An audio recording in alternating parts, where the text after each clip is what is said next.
There it is. We are live with Abraxas Precipice episode, what are we on, 11? Are we that far in? We're 11 episodes in. That's super cool. I'm excited for it. This is a... Kind of unreal, actually. That's kind of unreal that it's been 11. Yeah, that we survived for 11. Yeah, that we're still alive. You just jinxed us, Onyx. I hope we make it out alive. I'm just glad I can keep some people's attention for that long. So, it's kind of fun. We are Abraxas Precipice. This is the Expanse role-playing game by Green Room Publishing, actual play stream. Tonight's special guest is one Breanna Flaim. She is I'm going to go through it. She is a producer for the Initiative Order, a cast member on Second Star to the Right, and an ambassador for Jasper's Game Day. Welcome, Breanna. Say what you will to the audience. Thank you so much. Hi, everyone. I'm really excited to be here. Like John pretty much said, I'm Breanna Flaim. You can find me on socials at Breanna Flaim because I'm super creative with names and just went with my own. But otherwise, yeah, I'm involved with Jasper's Game Day, Initiative Order. I'm a tabletop streamer just kind of across platforms, and I'm really excited to try out this system for the second time. So I apologize if I'm asking a lot of questions, but I'm very happy to be here. Very cool. Yeah, we're happy to have you here too. I've only gotten to play with you a few times, and it's always been a blast. So I want to let's keep the streak alive. Tonight we got a giveaway. It's one of our Donager class giveaways we do, where we give away some big stuff. Tonight's giveaway is going to be a set of the Expanse role-playing game dice. They're very fun, very nice, by Q Workshop. Yeah, there you go. You got some Belter ones from Jackrabbit there. In addition to that set of dice, we will also be sending our lucky winner a set of cosplay patches for the Expanse. So we got one of Amos's patches up here in clean Canterbury patch. I can't remember which one the Icarus is. And then we have a OPA Navy patch as well. So we'll be sending those to one lucky winner. In addition, and to enter tonight, the keyword tonight is business. Business. Type that into the chat, and you will be entered to win our giveaway, which we do at the end of the stream. Finally, too, if we hit our sub goal for the month, we will give away a copy of the Expanse board game by WizKids Games. It's a blast. It's a good game. Getting hard to find. Highly recommended. Alike. So we'll be doing that as well. Lastly, we got to thank our patrons on Patreon. It's the best way to support us. We appreciate everyone there. We got bonus episodes. There's currently 3 bonus episodes. You can see kind of people's origins or more backstory about the characters. We preview stuff. We're showing off our custom dice we're having made right now, actually. We'll hopefully have those here in October to do for giveaways. But we got to give our good friend Daniel, who's been supporting us in a top tier, gets the Oi Beltalota. For his massive support. So on 3, we're gonna give Daniel an Oi Beltalota. 3, 2, 1. Oi Beltalota! All right, thank you so much. All right, cool guys. Well, we're gonna go and delve into it. Thank you everybody for tuning in too. And like once again, the code word is business to enter the giveaway. All right. So last we left off, the group had kind of finished their mission with Diana. Got her to Mars finally after a big loop around to Earth, from Saturn to Jupiter to Earth and back to Mars. The Sinclair has taken a big trip around the solar system. Having dropped her off, she has funded you for a good docking place actually on the surface of Mars, right next to Londres Nova, the capital of Mars, basically New London. There for the last week or so, with the newfound riches that Onyx has encountered from his discovery as an artist, we'll say, has been whining and dining around this city of it's got about 60,000 people in it, touring around Mars and doing whatever he wants to do and such. During your splurges here, though, you have certainly attracted some interest, Onyx. You figure you finally got paid like an Earther. You might as well live, or like an Innerd. You might as well live like an Innerd, right? See what they really do. Yeah. Throwing your money around. Of note, during your splurges was you managed somehow to make an appointment with one Cordelia Ford Kozlov, a someone you heard about from Myrtle. She's some sort of like business protege, knows how to invest money, knows how to get people noticed, knows how to get business off the ground, stuff like that too. You're thinking maybe her branding consultant work can help you out somehow or help the group out. But it's one of those things you kind of like signed up for and forgot about during your week of splurges. But now the appointment has come up. Okay. I'd like to think the week of splurges part of why I forgot was because I was like, no, I help you get that money. You keep buying me drinks. No, Yeah. no, don't go to bed. We keep drinking. What's, my head, it hurting so bad. Too much motor oil. what's the Belter saying? The more you share, the fuller your bowl. Yeah. Is that it? Mm-hmm. Yeah. But you've been staying at, there's actually, you have a meeting actually at a very, very nice hotel. The hotel is called the Otterpole. In Otterpole, which is the downtown district of Londres Nova. You are in a bar called the Saffron Mantle. Very high class place. It has private chambers, meeting places. It looks like a lot of investors and dignitaries, some generals are here too. All of you, how are you kind of like, how are you guys dressing for this kind of occasion? I'm putting my kind of fancy business attire on. Okay. I'll dress a little better than I normally do, but still not super fancy. Like dad casual? Yeah, exactly. Dad, vacation dad? Yeah. What about, I'm more concerned with the Belters because they're the wild cards here. Oh yeah, I'm I'm wearing wearing my. the- Oh, go ahead. You go. Oh, just a flight suit with grease, motor oil, because I'm the artist, so I'm not going to change much. Maybe get a fancy hat, kind of like some type of headwear. But my teeth are newly dyed, so got pretty colors all over. What colors are they? Now it's like black, purple, black, purple, black, purple. Okay, so you got checker? Yeah, Okay. yeah. Very And nice. I got my slippers on. My Yeah, boots. so you guys have seen like Onyx has splurged for like brief cosmetic surgery on his teeth, just kind of throwing money around really arbitrarily in just awkward ways. What about Jackrabbit? What are you wearing? Yeah, I imagine I like took Wyatt's I Heart New York t-shirt and I'm wearing that with the flip-flops because they're new. And so I think that new things, that's what we're supposed to wear, right? It's nice. Yeah. It's nice. It's nice. If you want your teeth dyed too, I would have got Jackrabbit some new paints. Oh yeah. So yeah, Jackrabbit, you do get a lot of like Wyatt. You thought like people were like Jackrabbit. You get a lot of people kind of looking at you, and you're thinking they're looking at you weird because you're a Belter. And I smile with my similar gritted teeth because Onyx did that, and I'm like, that's what Breanna do. And I just like every time someone looks at me funny, I'm like, they like my teeth. Mhm. Yeah. I mean, are you sure it looks okay? Because it kind of feels a little funny Oh, in my yeah. mouth. Yeah, they look Okay. at how expensive and fancy your teeth are. That's all. Okay. And Wyatt, you're realizing that people are looking at Jackrabbit weird, not because she's a Belter, but because she's wearing an I Heart New York shirt on Mars. So yeah. Let it go. Yeah. So it's kind of an awkward situation. But you guys walk into this fine bar, the Saffron Mantle. Coming into it, it's pretty luxurious. The ceilings are a little taller. They go to maybe 14 feet here. It's got a full-service bar with a variety of whiskeys. They do have some imports coming from both, especially from Titan, but also from, there's a bit of Earth stuff here, but it's mostly Martian-based stuff. So there's a lot of vodka. They have a whole like spread of vodka you wouldn't believe, and they do have like a meal menu and such. As you walk in, the maitre d', whoever it may be, he kind of sees you walk in and says, please, this way, Ms. Kozlov is waiting for you in the private dining area. Oh yeah. Who's Okay. Miss Kozlov?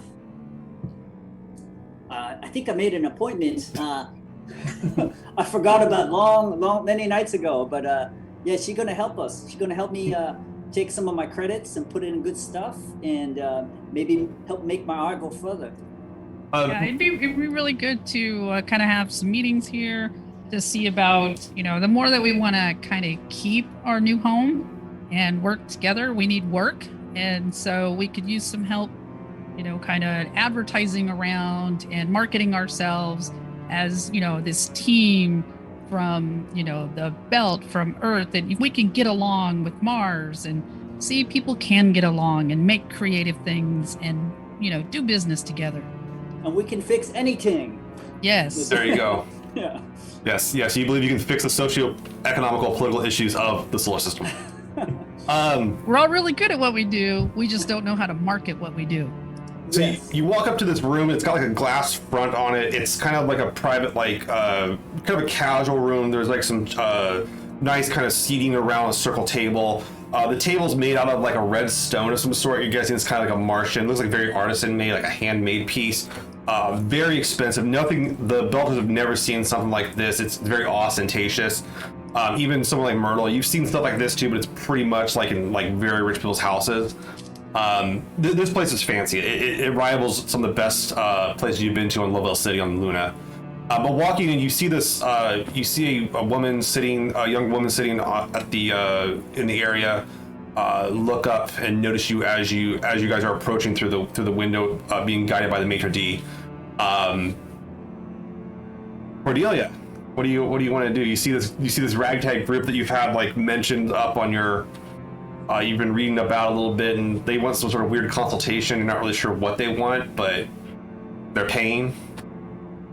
Well, they're paying, and that's what matters. So, Cord, as soon as she would notice the group coming in, she would stand from where she was sitting, welcoming. You'd see a tallish, probably up like 5'9", thin build, very well dressed, dark suit. She has a very curly, short red hair, and it's like maybe some detailing on the suit, a slight bump on her upper left arm, and she has a very warm smile as you enter in. Well, hello there. Oh yeah. Glitter teeth. Yeah. Yeah. Glitter teeth smiles. Yeah, you see these black and purple alternating teeth. You've heard of this style? It's popular amongst Belters to like dye their teeth, have their teeth dyed essentially or augmented. It's not like a very invasive or expensive procedure. It's kind of gaudy, but it's just something that they like to do.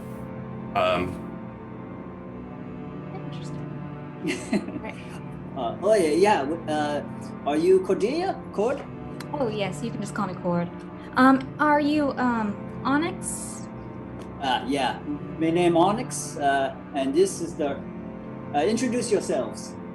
I start pointing, and you know Myrtle. Yeah, we already know each other, and I have a little surprise from you from when we were talking back on Ceres, and I'm gonna pull out of my little bag a little thing of chocolates and open them up and show you that they it's like the Martian flag but done really pretty stylistically, all in fine chocolates. Oh, you see her eyes kind of start like getting a little bit bigger, and she smiles. Oh, well, that's so sweet of you. Thank you. I'm so sorry. I didn't put two and two together when I was looking at all the information. I did not know it'd be you. It's lovely to see everyone. And me, Jackrabbit de Leon, and I'm gonna like reach over and eat one of those chocolates. I know reason that this Koya here, he so much art. You know, he the one who makes all the things, but you gotta have somebody there to work the crowd. That's what I do. Mm-hmm. You guys watch as Jackrabbit eats Deimos off the flag. In my I Heart New York t-shirt. It's a pretty good piece of propaganda. It's like chocolate on the white shirt. Yeah. Yeah, this white buff after. I'll introduce myself. I'm Wyatt. Oh, nice to meet you. I'm Cord.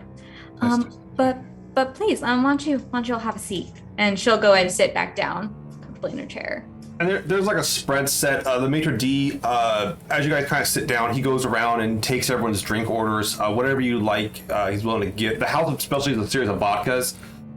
They can bring they can do like a flight of different vodkas, which is pretty wild if you want to go for it. But or they can bring a house special or some drinks made with it. Whatever you're into, they're more happy to oblige. Yeah. Oh, flight. Flights sound great, especially, as we want to get to know the distilleries here on Mars, because that might help our business there on Ceres as we're importing and exporting goods around. So I definitely want to take some notes of, whatever kind of flights we can get. So you're making this a business expense. So I'm gonna have you make the income test for this one. Do you have Please a bring bill to beer? Yeah, bring some Belta beer. That's what I want to know is 11. some bill to beer to wash it down. Yeah. They do not serve beer here, actually. It is not a beer bar. Don't call it a bar if you're not selling any bill to beer. That doesn't make any sense. I'll order them. It's like let me get this, and I will order them some just like hardcore kind of in your gut bourbon for them. What do you got in the income test? Let's see. I can't remember where I put my income. Anyway, I got a 13. Oh, you're fine. Yeah. All right. So yeah, you're is that 13 total? Yeah. Okay. So yeah, you managed to kind of spring the money on it, and you can afford the flights and the drinks for everybody here, including Cordelia if she wants to partake. But it's kind of a series of flights comes in, kind of a sampler of the bar and the like. Cordelia, this does remind you though that your payment is due prior to services rendered. So whenever you want to charge Onyx or bring up the topic of him paying, because you don't want to start giving him advice without him paying. It's Maybe she true. does. So, I would say probably at the time if everyone's kind of settled in, she would kind of lean over towards Onyx and be like, there is a slight discussion about payment up front. Oh, yeah. I reach now, no problem. And I just ask her for the amount, and I just You slide over. Make an income test. Right. Let's hope I don't fail my Onyx. first one. No, don't jinx Come on, it. do it. All right. Okay. Whew. All right. So, let's see. 2, 3. So 6, 8 plus 9. Right. 17. All right. So you go up and you throw the cash over, and you amply pay Cordelia her sum. It comes over right away, Cordelia. Even though it's being transferred and converted from UN credits to Martian dollars, essentially. So yeah, not a problem. Perfect. Perfect. Thank you Yes. so much. Now we can get started, and you can help us go big.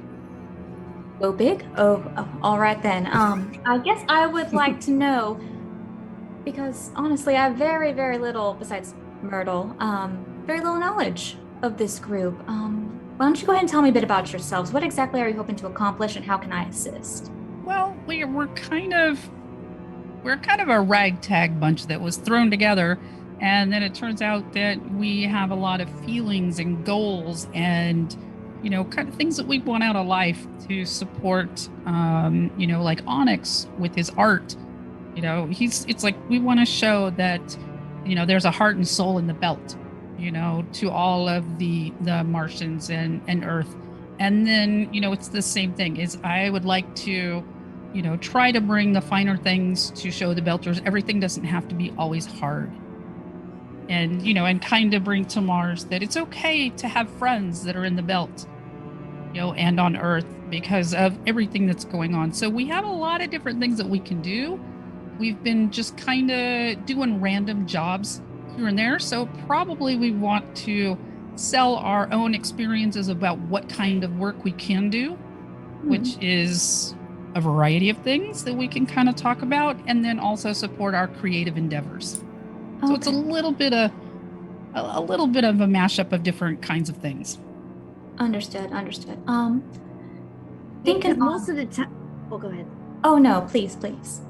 Well, most of the time, whenever we do things, we're doing something, and then somebody sends us somewhere, then they shoot guns at us, and then sometimes we get paid, sometimes we don't get paid. Sometimes I don't even know why we get the things that we do, but we do a good job, especially Big Pampa here. He's always getting shot, and my friend Onyx here also gets shot a lot.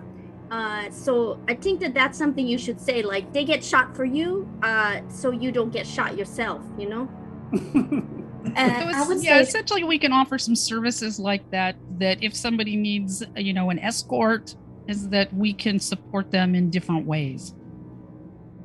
Understood. Okay then. Well, I would say a plan moving forward. We'll continue this conversation. I would like to, per our contract, follow. It sounds silly, but I would like to shadow you for the next week or so, just to kind of get an idea of how everyone is working with one another, with people you come across. Does it sound agreeable? Absolutely. Perfect. Yeah. Because we can talk all we want here, but I feel that unless I'm actually seeing action, I don't know if the advice I'm giving you is really going to pull through for you in the end. Make sure you sit next to me when we fly, because then you can really see like how good I am. So we have flying, we have essentially escorting, and art. Was that correct? Yeah, I'll show you some sculptures I'm making, or how I fix and maintain the ship too. And yeah, and when I get shot, I'll show you that too. Yeah, when we got a little bit of import export going on too. You know, I'd like to, like I said, bring some finer things not only to the wealthy out here, you know, on the different stations and stuff, but also have some nice comforts for the belt. Because I don't know if my friends here have ever had real cheese. What's that? So, you know, it's like, you know, we want to have a lot of different things. Is having, you know, kind of, we want to be able to do business in many, many different ways with many different kinds of people. Okay. I feel like we have a lot of ground to cover. So I feel like maybe narrowing this down to maybe 3 different things that you would want words to really describe and encompass the group. Actually, let's just do 4 so it's nice round. Onyx, why don't you go ahead and give me a word? A word? What kind of word? One that you feel your goal, you know, 2 weeks from now, 2 months from now, 2 years from now. What word do you want associated with you and with your group? Oh, let's see. Well, I guess Onyx, we would say, we want to be successful and have lots of credits and a big ship. You want to be, okay. Successful does seem like a good starting word. Okay. Successful. And let's see here, Myrtle, what would you say? I would say joy. I'd like to bring joy to people's lives. Okay. I like that. So far, we have one that's very, not necessarily materialistic, but very easy What's to that? see. You have items, you have worth, but then you also have an emotional tie. Okay. And it was Jackrabbit, was that right? Oh yeah. Can I give you like a belted phrase? Okay, yeah. I think that it should be a beltulik pashang. You know, belt as fuck. That's what we about. Okay. Oh, Jesus Christ. Cord, can you give me a give me an intelligence check? 'Cause I don't know if you have belter culture or as a skill, but give me or a language. Give me like intelligence on that.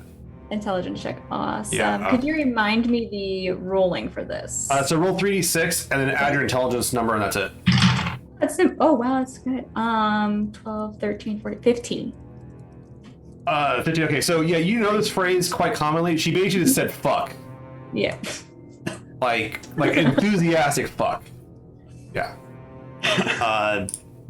So like, yeah, like a very enthusiastic rendition of that word, not just like an angry one, but like a Celebratory. celebratory. Really. Yeah. Yeah, Okay. I think as Wyatt and I both are just like, oh, I might want to say pride. You know, belter pride. That might be something that is, you know, pride, belter strength. You know, Yeah. something like that. So we want to show that. So you're translating Pashang. Pashang Yes. is like pride. Okay, I'm not like, pride. that's what Jackrabbit said. Pashang. Yeah, pashang. Yeah. And Wyatt, what word would you want? I would go with secure. Secure. I like that word. That's good. I feel like one thing I would say is most important in my experience is knowing that who you're working with is a secure individual, secure corporation. You have to know the trust that you're putting into them is going to be worth it. So, what exactly is your plan for the next week? Look around. We're We've gonna been eat eating a lot. everything. Yeah, Yeah. drinking more Belter beer. Yeah, I think we that like we're kind of others. maybe in a little vacation type things. It's like maybe find some work, explore. I don't know if Onyx and Jackrabbit have been to Mars before, so this is a whole new experience. Very I've only dry. been here once, and I was only here for a day. So I Usually think when it's we good to are- explore and check out, maybe Yeah. do some shopping and maybe, see what we can do for some business. Maybe Onyx might want to sell some more art. Yeah, I want to sell some art to some dusters. Yeah. Yeah, that'd be So fun. he says the phrase dusters, which is derogatory towards Martians. You see maybe like a slight, her lip kind of twitches a little bit. And I'm usually gonna on reach the over ship, to they- Onyx. Oh, Okay. Go, hey, oh, sorry. that's like Oh, I mean- if they're calling you skinnies. So we don't Oh. say Oh. that here. Oh, I mean Pomang, Martian. Yeah. Yeah. Yeah, sorry.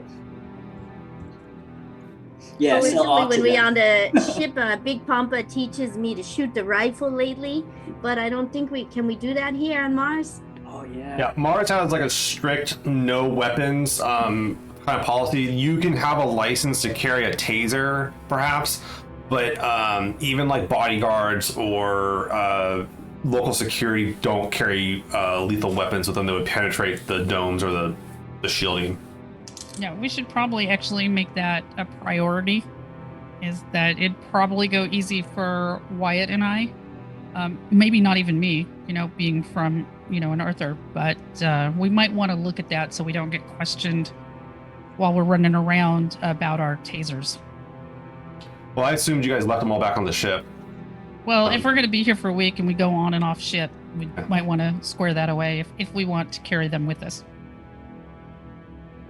Yeah, maybe Good I idea. carry a taser. I got all this money, and everybody see me, buying new things. I don't want them to come take it.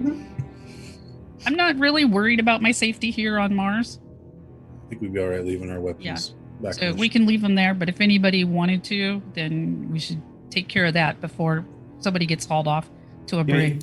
I mean, you guys are in the capital. I mean, it's you guys have seen security officers here. You haven't seen any like issues with any violence or someone trying to like steal something. It's actually a very lawful society. Most people steal about their business. It actually does feel very secure. Okay, yeah, no need then. Yeah. And the other thing that we do is we try and avoid Diana because we don't want to talk to her. Yeah. This is not a name familiar to you at all, Cordelia. So I was like, okay, who's Diana? Oh, she's this Baratna that I don't even know. She does special secret things on Mars, and she wants some of our stuff. I we don't think wanna she give works it in to her. intelligence or They're- something like that. They're making a reference to the Martian Secret Service. So it's basically the intelligence agency that's like another agency besides the Congressional Navy. So it's another military service, essentially, kind of secret service, intelligence agency, CIA, basically the way to describe it. Oh, okay. Has this person been problematic? She just watch a lot of TV. Yeah. She Watch remember this- I told you that some of those people, they make us do some things and then people shoot at us. She one of those people that like ask us do stuff. Then people shoot at us. Then we get something she wants. We don't want to give it to her. And then now she won't leave us alone. She actually just like basically I painted can't her- tell you what it is though. It's a secret. Yeah. Good way to put it. Well, I do ask that if this individual is nearby and you do become aware, please let me know. Okay, yeah. Wyatt, you have a suspicion that you will probably never see Diana again. And if you do, it's going to be bad. Yeah. Yeah. But we have something she might want too. Mhm. We gotta sell that to her. But okay, yeah. So do we just take you around? You gonna follow us to the ship or to shopping? See how we live?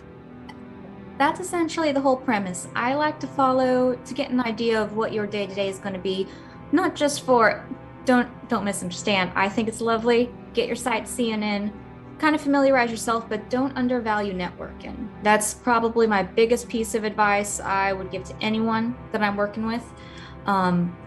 There's always money's helpful, and that will definitely get you so far, but networking, word of mouth, and honestly, Myrtle, like you said, inspiring joy in other people, make those connections. I'll be watching, and I'll be honest, I'm pretty blunt at times when it comes to my observations.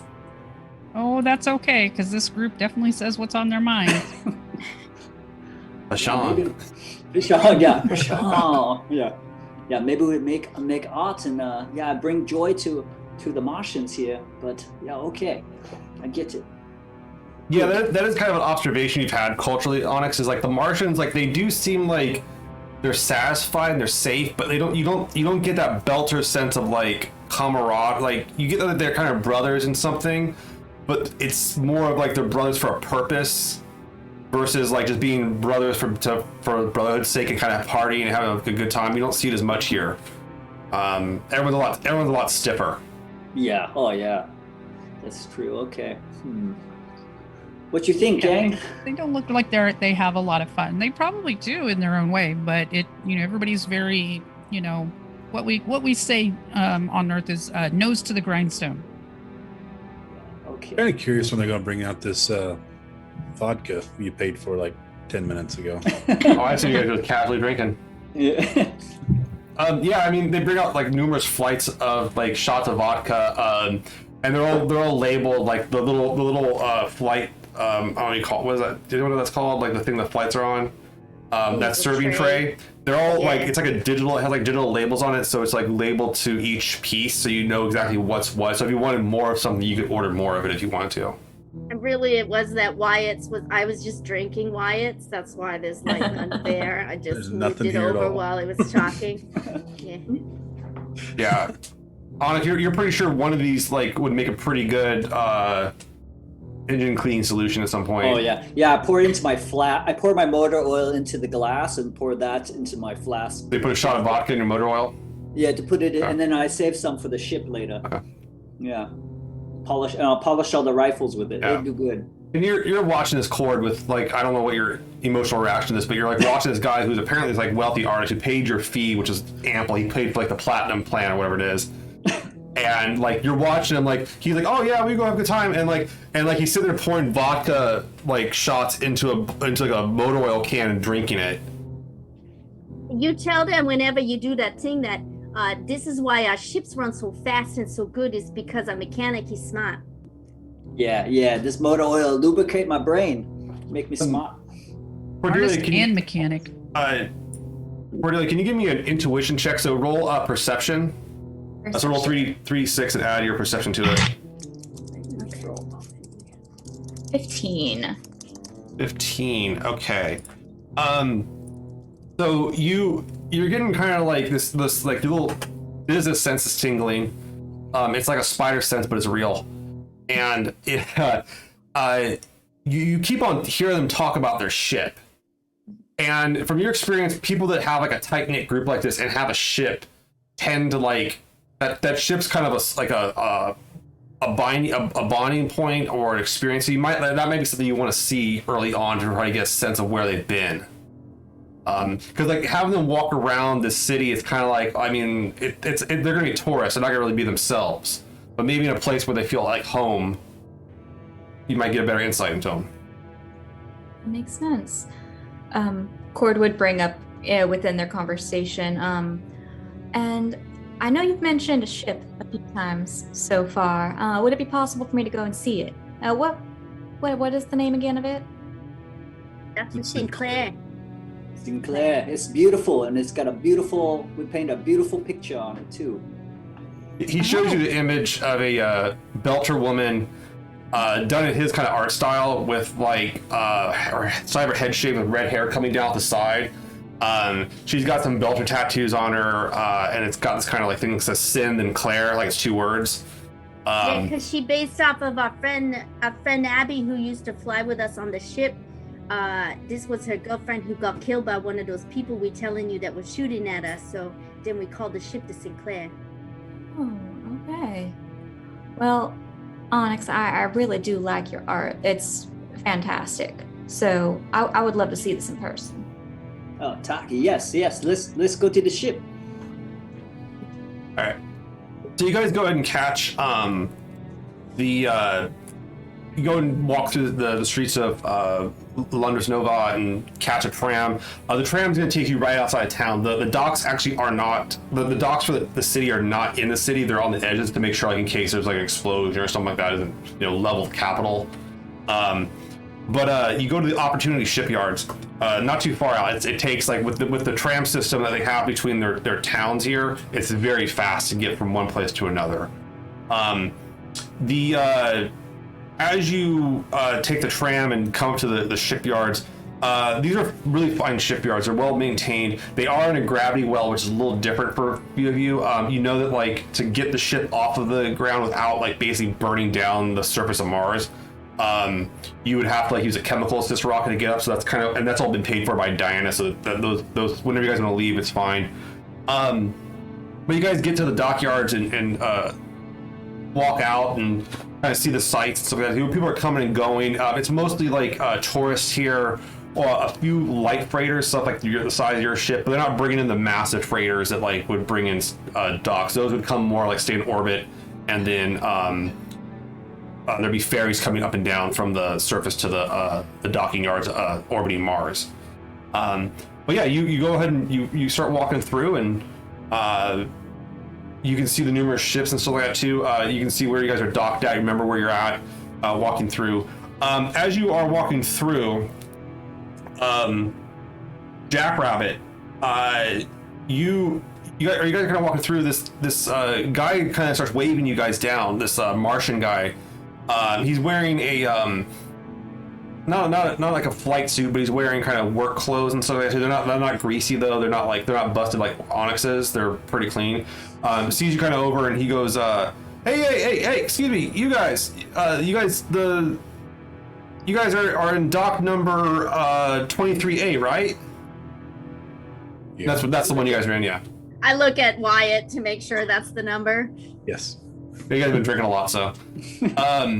But yeah, that's the dock. He's like, yeah, you guys are in 23A, right? Yeah. Okay.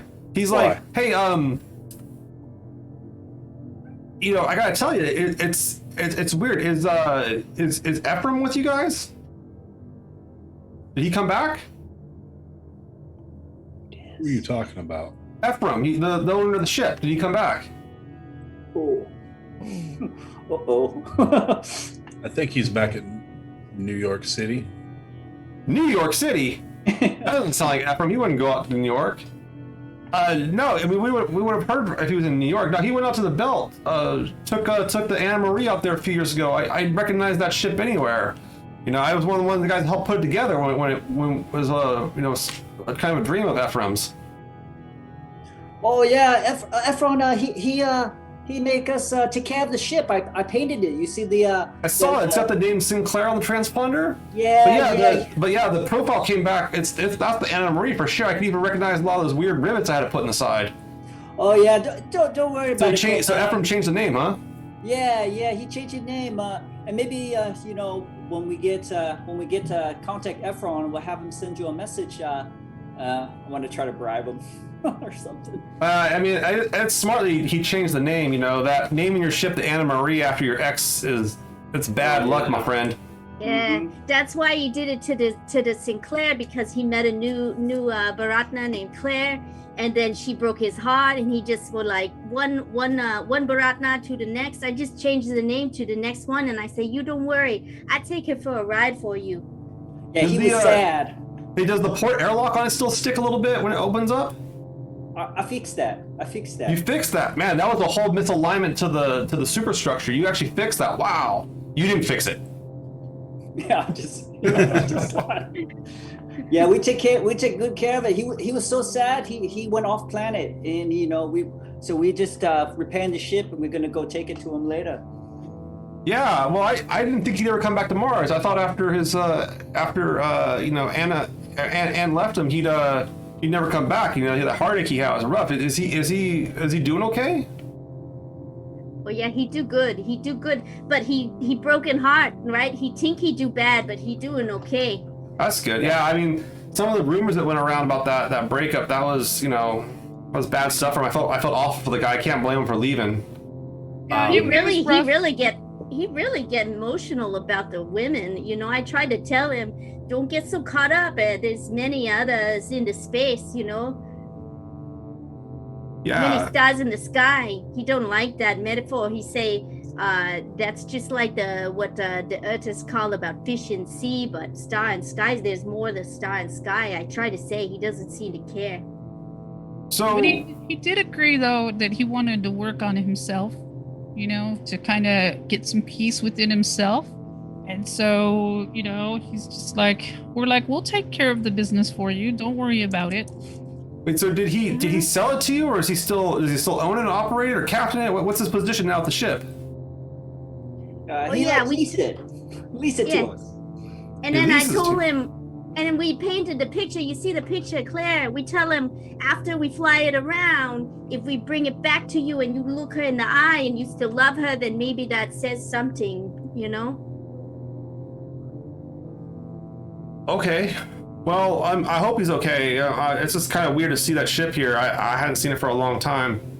Oh yeah. But yeah, Ephraim, man, that was a rough thing. That would have been, geez, it's been almost 12 years.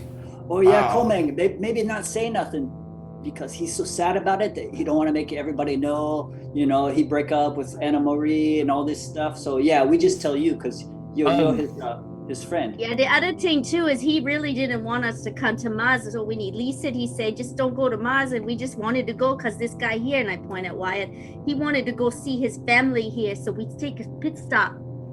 Yeah, I get that. Well, I appreciate I appreciate it, man. It's good to see the ship again. I'm glad you guys are taking care of it. It seemed like a good crew. Oh yeah. The Ford, make a intelligence current affairs check. So roll 3d6 and then add your intelligence and add an extra 2 to it. I think you have current affairs. I do, yes. He cried like a baby. Oh, we should have just man. like milked it. Yeah. Never seen a grown in Oh, a cry I like that. I tell him change his look. You get your teeth dyed, man. Come back new. You know. And I'm, No, you're crying over a woman to get your teeth dyed instead. Is that your answer to everything? Get your teeth dyed. We'll pull that in the morning. Yeah. All right. What'd you get? 14. 14. Very nice. So you're kind of so like you hear the name Ephraim come up. You hear the name Anna Marie come up, and you think 12 years back. And you're thinking back to when you were younger in school and kind of studying and watching business occur.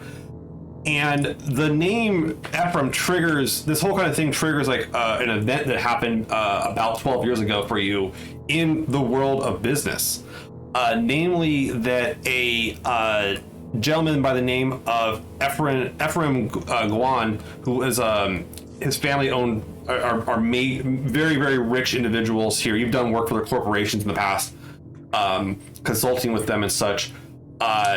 He kind of like his somehow his fiance basically just left left Mars, and he kind of abandoned all his business goings here and took had the ship commission, just left for the belt.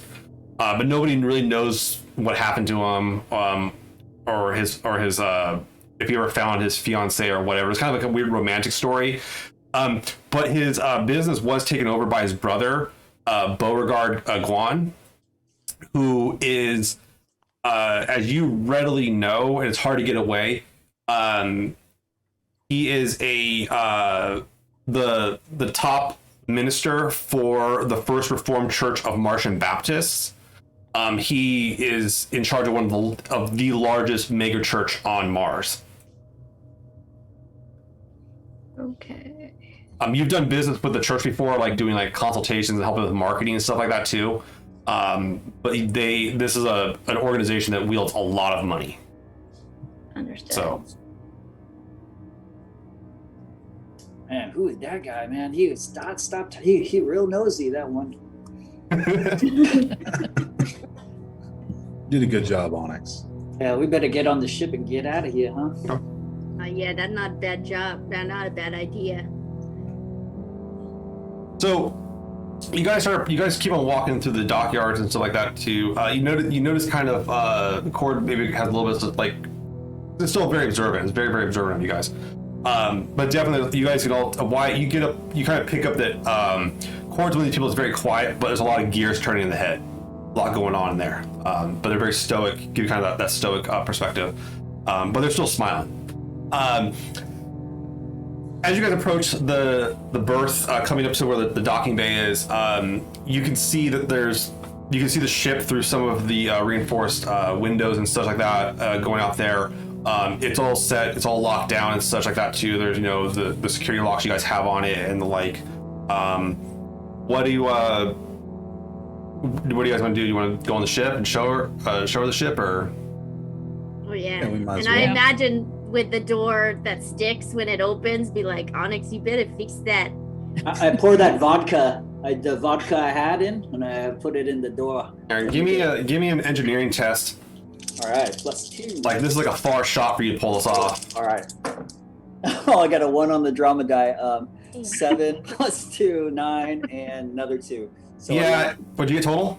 11. Yeah, like the door mechanism sparks a little bit as you pour the vodka on it, and like now instead of going like this, going it now goes. So that was an extra stick on it. You made it I'll stickier. fix that later. More vodka. You as you go to open the door though, Onyx kind of messed with it. They're like. You're not going to open the door on the ship. Actually, you're going to go up to the door of the ship and go to have it work. But like the exterior door, the airlock door to it, you go to punch the code in to get in and flash your stuff, and it comes up and says, "Berth on hold. See Dockmaster." Sean.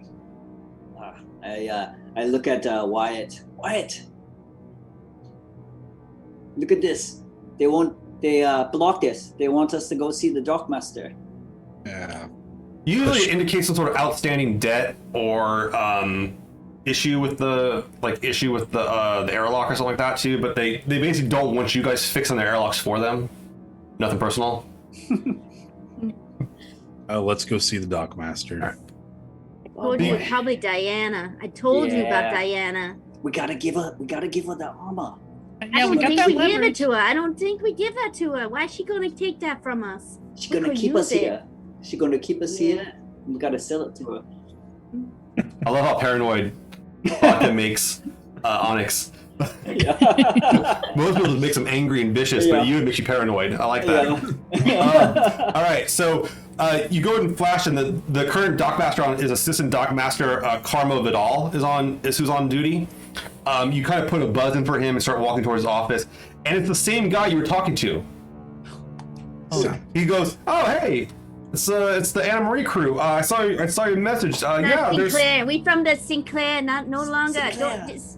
Don't let Efron hear you say that. Okay, well, yeah, well, it looks like there's some sort of scheduled maintenance on that airlock. It seems I hadn't heard about this. Let me go get my guys on it, and we'll get that fixed up for you in no time. Sorry for the delay and everything, but yeah, I can't in good conscience open the lock right now if there's a leak in there. Compromise the whole dock. Oh, yeah. Do I believe what he's saying? Make a intuition check.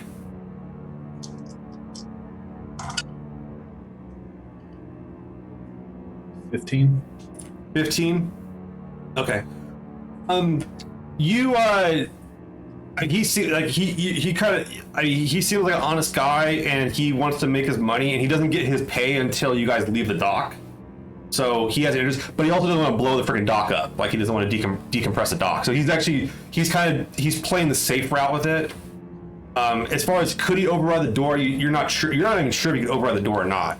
It might have to be someone security would have to be here to do that. It doesn't seem like he's blocked us out of our own ship. Like he's Right. actually He comes trying off to- surprised as you are. Okay. There's no way, friend, Komang, that you could maybe speed it up, and I could give you a couple extra, pay you a little bit more. He's like, you guys are all, the credits are sitting there ready to pay up. I just got to have the ship leave, and once we go the procedure, the credits will dump into the account of the docks. But I can't in good conscience open that lockup. I'm sorry, I can't compromise. I'd be compromising 20 bursts if I did that. Yeah, don't do that. That's fine. Yeah. Yeah, he's like, nothing, Out of character, we left that armor on that ship. Right? Correct. Oh. Uh-oh. Yeah. Maybe So we I'm tell gonna them, go to Onyx quietly and just say, any way you can look into the cameras and make sure nobody trying to get in our ship there, Onyx. Yeah. You can Okay. remote connect in, if you want to. Yeah. I'm gonna try to remote control it. Yeah, I want to see You inside. remote control into the ship, and you can see that like the crates with the armor in it they're still intact. Did you guys didn't assemble it, did you?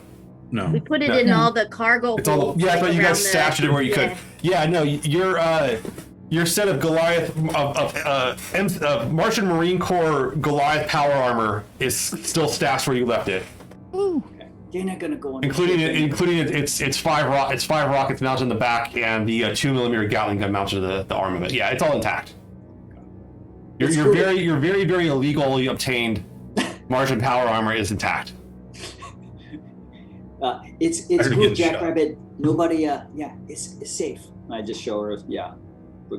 So Cord, you start seeing them talk amongst each other like away from you in very hushed tones, and Onyx has been protected by a shield of money for the last week, and all of a sudden he got a little panicked.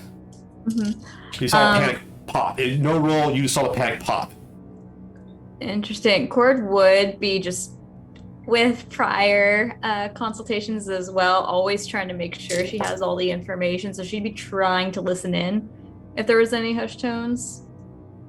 Give me a your choice of either listening or seeing test, perception, whichever one you want to do. Ooh. I believe you have. Yeah, so it's just going to be a +2. Which one do you do, seeing or hearing? Ooh, are they? I'm sorry. Are they both They're perception? both +2. It's the same rolls. Doesn't matter which Oh, one. okay, What do you want to try to see something or hear something? Hear something. Okay. Give me the roll. 12. 12. Okay. Yeah, you can augment that roll if you want to. If you want to up that roll a little bit, you can change one of the dice to a higher number by spending fortune. Unless you want to, but that will not succeed. Okay. You would need a 14 to pass this, I'll say. A 14. Okay, so I just need 2 more. And fortune, do I just? Yeah, you spend deduct from your some fortune money? points on your sheet. Yeah. So what was your lowest die roll in there? 1. Was that on the drama die or another die? Another die. Okay. So if you want to push that to by 2 points up to a 3, it would just cost you three fortune. Okay, yeah, I'll go ahead and do that. I'll spend 3 fortune. You kind of like listen in and hear them, and you hear them talk about basically you're catching on that they're smuggling. You're pretty sure military grade weaponry. You hear Jackrabbit say, "What about the cannons that are on the back of the thing? Are the cannons okay too? I put them up there above that Yeah. thing." They're Okay. by the Gatling guns. And you can see it. You can see that their ship does have weaponry on it. It has it has 2 torpedo tubes and a PDC network. So it is a ship that can fight. But now, which is not uncommon to see, but you do see that they're talking about is the cargo secure? Did you put the cannon away? I mean, stuff like that. Yeah. That makes sense. She's going to just be not interjecting, but very much taking note of that. Oh, maybe we asked Cord. Maybe she could help us get the ship out quicker, or maybe I don't know. She businesswoman. Maybe she could help us. Yeah, you try. So as you guys are standing there, kind of going over this, you see this woman approaching the group. Actually, she stands out from the rest of the dock workers, people moving the ships, tourists, people with kind of their own thing going on and stuff like that too. She's tall. You think she might be an Earther. You're not sure if she's an Earther or a Martian. And she kind of she's wearing kind of a business suit, like kind of a power suit type deal. She's got the blazer on. The blazer a little loose fitting. Wyatt, you're a little bit. You think maybe looking at her just initially, giving her kind of an ocular pat down. You think she might be packing a weapon under her jacket or something like that too. But you're pretty sure she's a bodyguard type. And she kind of nods to you as acknowledging all 4 of you. She's not trying to be discreet. She's not trying to hide, but she's being polite. and approaches the four of you as you guys are kind of going over your data pad, checking all the camera footage on the ship and everything. And Onyx, you kind of take it and put it behind your back like nothing's happening. Mm-hmm. Yeah. And she says, she goes, are you the crew of the Anna Marie? Yeah, and I nudge Myrtle like forward anytime there's somebody fancy. I always nudge the fancy one of our crew. Yes.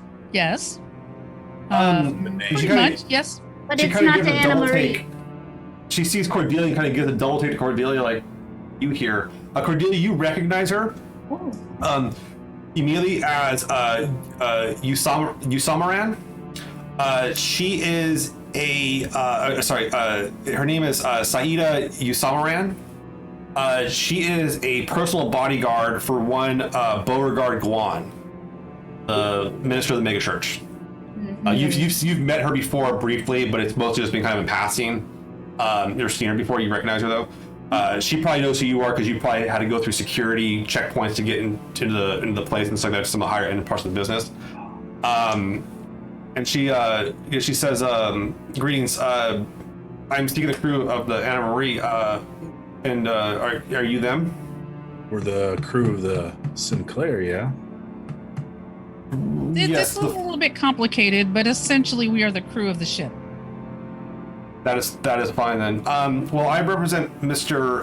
Beauregard Guan. He is a local businessman, and he's eager to learn whatever he can regarding your travels, and specifically with this ship. I was wondering if you'd be interested in. He would like to see fit to have you visit him in Otterpole. That was the downtown district you guys were just in, and he would be very appreciative. Why? Why does he want to see us so badly? Why he want to know where we go? And she kind of she goes to reach into like her outer pocket, and she pulls out like a kind of a business card, it's kind of like a plastic setup business card. Not something you really see too often, but she goes to hand it to Myrtle, who seems to be the front person here. Do you want to take the card, Myrtle? Yeah. So the card reads, "The Honorable Beauregard Guan, Minister of the First Reformed Martian Baptist Congregation." You've heard the name maybe in passing. It's not like a big. They don't have any real presence on Earth or something like that. Too. There's a Baptist church there. Why this might have been something either you, your family, or you had friends that were a part of this church. Like everybody's it's a popular church, to say the least, on Mars. Yeah. So and she kind of stands there casually talking to you, so that too. What'd you ask? One of you asked something? Just ask why. Why? Well, she says, you see, years back, Mr. Guan's brother, Ephraim, last left Mars aboard, well, your ship, this very ship, actually. And he has not been, Mr. Guan has not heard from his brother in over a decade. And while you may not know where Ephraim's whereabouts are, Mr. Guan is a sentimental individual and would like to learn whatever he can about the vessel's history. Like, what is the name of it? This art on it. What is it doing now? Retrofits, stuff like that. Just told a sad story to this guy here. Maybe he could tell it to you for us. Do you point to Vidal, the dockmaster? Yeah. Yep. Yeah. Oh yes. Mr. Vidal was on the crew that helped build the ship. I'm sure he has a sentimental interest in this as well. Just seeing this ship here in this berth is, you have to understand, is quite alluring to Mr. Guan. Is that why we can't access our ship right now? You, Mr. Beauregard, or whatever his name was? I don't know anything about accessing your ship. Is there a problem with the ship right now? Yeah. No, there's not. We just can't get on it. She says, I couldn't tell you anything about that. I'm just here to ask to find the history, see if the individuals that currently command the ship would be interested in sharing its history of the vessel with the owner's original brother. Maybe even help him find some solace in what happened to his brother. Milo, not interested. Yeah, I mean, we've been here and there, and we're kind of helping out here to keep business going on the ship, so it's not sitting here. I'm sure that you're aware, or you may or may not be aware of the issues with the love life and the naming and all that drama. And we're not into the drama, so we're fine. Let me phrase the question a little bit differently then. Mr. Guan is the minister of the city's First Reformed Church of Martian Baptists. As such, our congregation has numerous investors supporting many local businesses, and he has a number of friends in the Martian economic and political communities he might be willing to put you in contact with for future endeavors using your... She kind of looks around through the window. Sinclair. Cord will cough lightly. I'm gonna nod towards Saida. Was that correct? Yeah, Saida. It's Saida. Is that correct? Oh yes. Yes. Miss Kozlov. Yes. You can call me Cord. I've seen you a couple times in passing. It's been a bit since I've been over. If you don't mind, I have been a bit of a consultant for this lovely group, and I definitely understand why Mr. Beauregard would be wanting to speak with them. Do you mind if I just have a moment to speak with them about this, where I just get some things squared away? Please. But I will say this, Mr. Guan, and as you well know, values, especially regarding family discretion, and he is willing to compensate for such things. So please. She takes a step back over like a wall or something like that in the docking bay. So I hope you do not mind me stepping in on this one, and I understand that maybe not to overstep. I do not feel like the story you were telling earlier is entirely correct. Am I too far off? Yeah. Okay. I can assure that Okay. everything you share with me will stay between us. I do want to see you succeed, as you are quite literally paying me. Well, I can tell you though that it's yet again we're in another mess because of religion. And because of the Because Martians. it started with the Mormons. So And it came about the Martians. And we got things to do, and there's things on the ship that it's our business, not anybody else's. Well, Mr. Agwan has quite a influential member here. I think that with your current goals, it may do you well to maybe make that kind of connection. Even if it's short-lived, I would recommend that you have a discussion beforehand as a group to kind of, shall we say, clean up the finer details of this situation. But I do think that he's going to offer a lot of potential here. Networking, right? Yeah. working and cash. I rich already, but yeah, networking. You got like a lot of flow. Like you got your stimulus check and your tax return simultaneously, and you're flowing. You're cash rich right now. Beauregard is like, in terms, if you want me to give you a scale of his like income score in the game, it would be something like 25, 30. Oh, okay. Like this guy is like flushed, and highly influential in the town. That he can send his bodyguard to, who seems quite capable to you guys. Actually, and as you've sized her up, Wyatt, you're not sure she might be ex-Martian Marine, but you know that she's definitely capable. You've seen a fighter on her feet before. This is a fighter on her feet, but she's not threatening you in any way. She's just, you can tell she's got that gait. I'll just turn around to her and be like, "Where does he want to meet us at, and when?" We were thinking, well, let me make sure that you can get there okay. She reaches back in her pocket and pulls a series of transit cards, prepaid transit cards. So like this will get you to the destination with, it's like your little free bus card, whatever it is. And so that she's like, I would initially a meeting with him would be at the head office at Guan Towers. And you guys know this place. You guys saw this place when you were in Londis Nova. It's a 70-story skyscraper in the city under the dome. Is he wanting to meet us now or later? perhaps we could, if you would want to meet either later tonight or tomorrow morning, either one would be appropriate. Might as well go tonight. Yeah. Yeah, might as well We need to just get- get it out of the way. I'll kind of look over to Jackrabbit and be like, you probably need to change the New York shirt, though.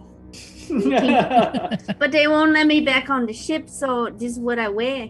But you don't like it? I thought you like it. Oh, It's no, too it's a big for me great too, because shirt. it's like Wyatt size, and I'm really small and skinny. So it's like, It's a fantastic Pride. shirt, but it might be better for networking to not have it today.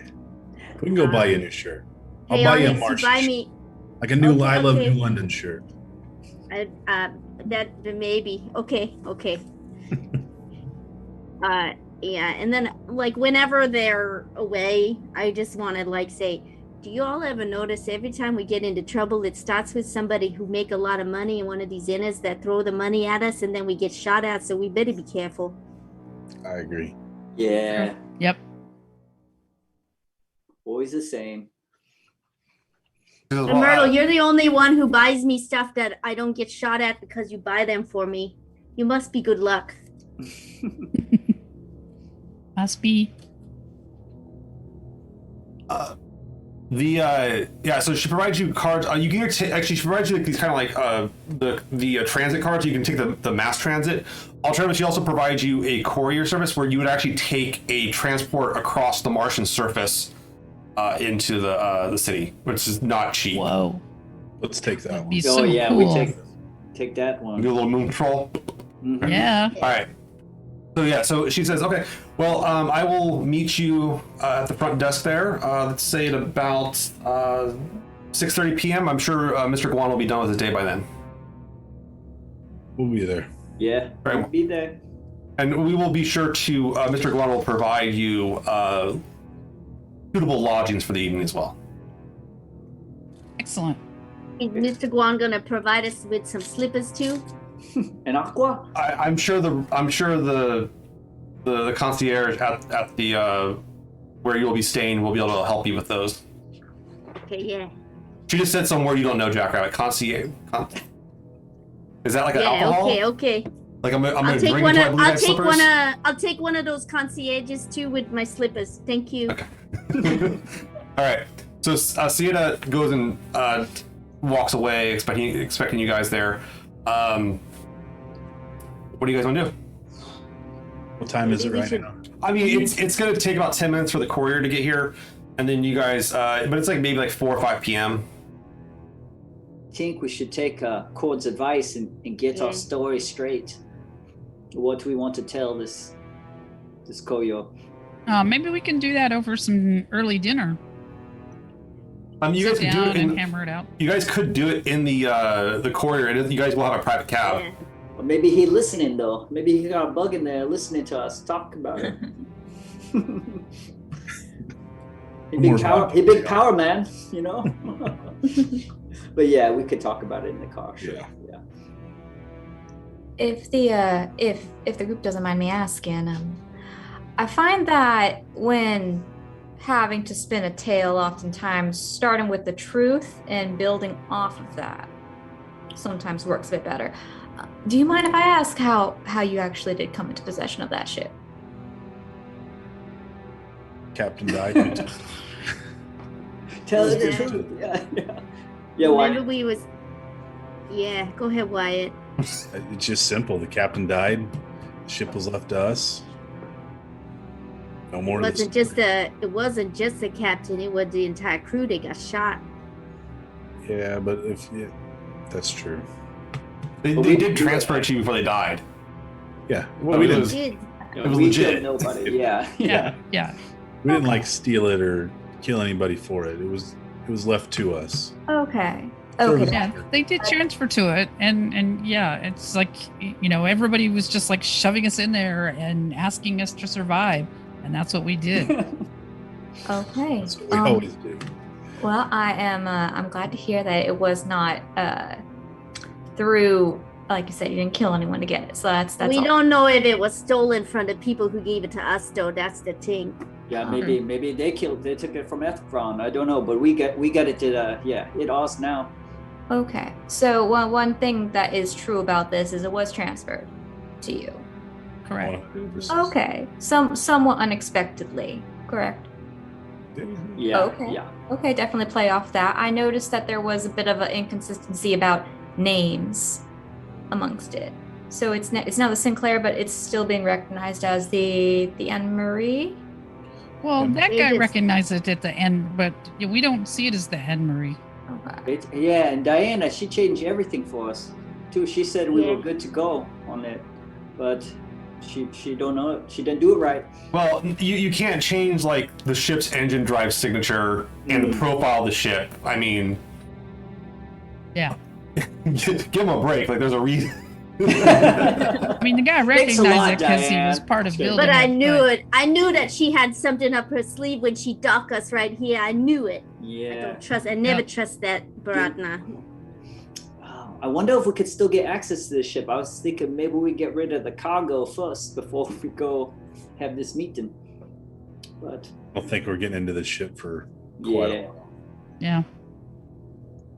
Well, yeah. So I'd like with Cordy. Can I call you Cordy, or do you go Cord or Cordia?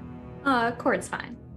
Okay, Cordy and I like what you're saying, Cordy, about how we got to think about what was true, you know. And I think the idea, but I don't know if you think it's a good idea to say everybody killed and the captain send it off, because that starts with the truth. Oh, well, maybe not the full truth. Let's take elements of the truth and build off of that. So, it's now yours. You weren't expecting it initially. You've decided to give it a new name to erase the past negativity that may be associated with the knowledge of that ship. Does that sound about right? Yeah, she Yeah. good. She a good consultant. Yeah. Oh, I know too. We took it because of a job, and then when we went to the job, there was danger things that happened. But that job was a real thing, and that's how we got the ship. Because maybe we say Ephron, he didn't want to take that job, and it's a good thing he didn't, because he might be dead too. Okay, so there's been disconnect with the prior owner. Haven't been able to make contact with him. Right. That seems reasonable considering Mr. Guan hasn't spoken with him in over a decade either, so. Oh, we use one torpedo too. So. Oh, can we pull up any Aonics? Yeah. Can you pull up a picture of Ephron just so we know what that coil looked like? Oh yeah. Can I? Would I be able to? Oh yeah, search for you can go back and pull back news stories. Cordelia can do this. Honestly, you pull up this guy and you pull an image of him. Yeah, he's darker skinned gentleman. He has kind of his hair is done in kind of short, like little kind of short dreads around and stuff like that too. You also pull up a picture of Beauregard. Beauregard's got like these matte, like, you know, once again dark skin, older gentleman, probably like in his 50s, 60s, and has like, but he has a pretty big build for a Martian, and he's got these like braided hair that goes back into, like, he's got a bunch in the back here too, like that too. And they're very his braids are very animated when he preaches. Like he's kind of known. He kind of creates you can tell as you kind of watch like video footage passing on the thing. You're not like watching videos of him preach, but you're seeing images of him. You can tell this guy's pretty animated. And you're like, oh, I can see why people listen to him. And he's a good-looking guy. I mean, yeah. How about Anna Marie? Can I put her in? You pull up an image of her. She's kind of got more of an olive tone to her skin. Very pretty woman. Based on the age, though, I mean, obviously. Well, you see with Beauregard, he's aged forward. Ephraim, the last photo of him is from about the time they said when he disappeared. Anna Marie, you see photos of them too, and she was like in her 30s, 20s, 30s. Very pretty woman. She's got kind of a straight black hair. She's kind of indicative of someone from the Mediterranean area of Earth. That's kind of what you get. Yeah, I should show everybody. This Ephron, this Beauregard, this Anne Marie. Yeah. And I've Myrtle, never I seen think them they, before. yeah, they look like Inez to me. Yeah. And Myrtle, maybe you should be the one who does the talking. People seem to trust you more than they trust us, Beltus. Sure. Yeah. You No network offense, for Big us. Pampa. She just was the one who did the talking a lot. It's probably a better idea for her to talk, honestly. Okay. We'll do our best.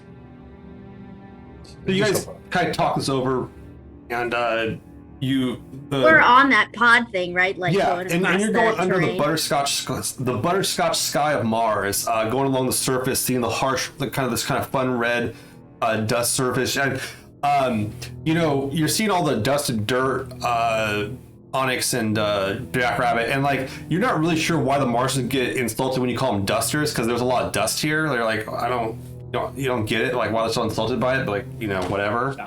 I would probably ask that to Wyatt. I mean, why do they not like being called dusters? Because it's real dusty. Look, dust here, dust here. It's like, Yeah, you're not way off, but I would just lay low with that word. So, and as you can kind of come through, and it docks up into an airlock situation that brings the rover onto the streets. It actually drives you through the streets as well of this area of Ultrapole, and you're under this huge dome. It's the second biggest dome on Mars. The only one that's bigger is the massive ag dome they have, and you can see the building. It's hard to miss the building. Nothing else blocks it out. It's the second tallest building in this area at 70 stories under a dome. It's kind of bonkers. And for the Belters, this is very disorienting to you to see. Looking up to that, it's like you think you're gonna fall into it or something like that too. I'm imagining the whole thing is disorienting to see with like the open sky and the earth, and yeah. And you also know that like there is a surface area here. There's like grass and like parks and shit like that.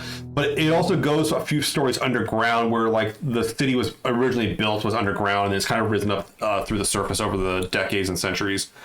So you come up to you get off the you come up, get out of the rover on the street. You can see people are walking around doing their business. The front doors are there. At the doors though, you do see Siada standing there. Walks up to you, seeing you guys, and says, "Welcome to Guan Tower." Greetings. And she goes up and like opens the door for you and like is being very cordial. We'll go in. talk to you. Thank you.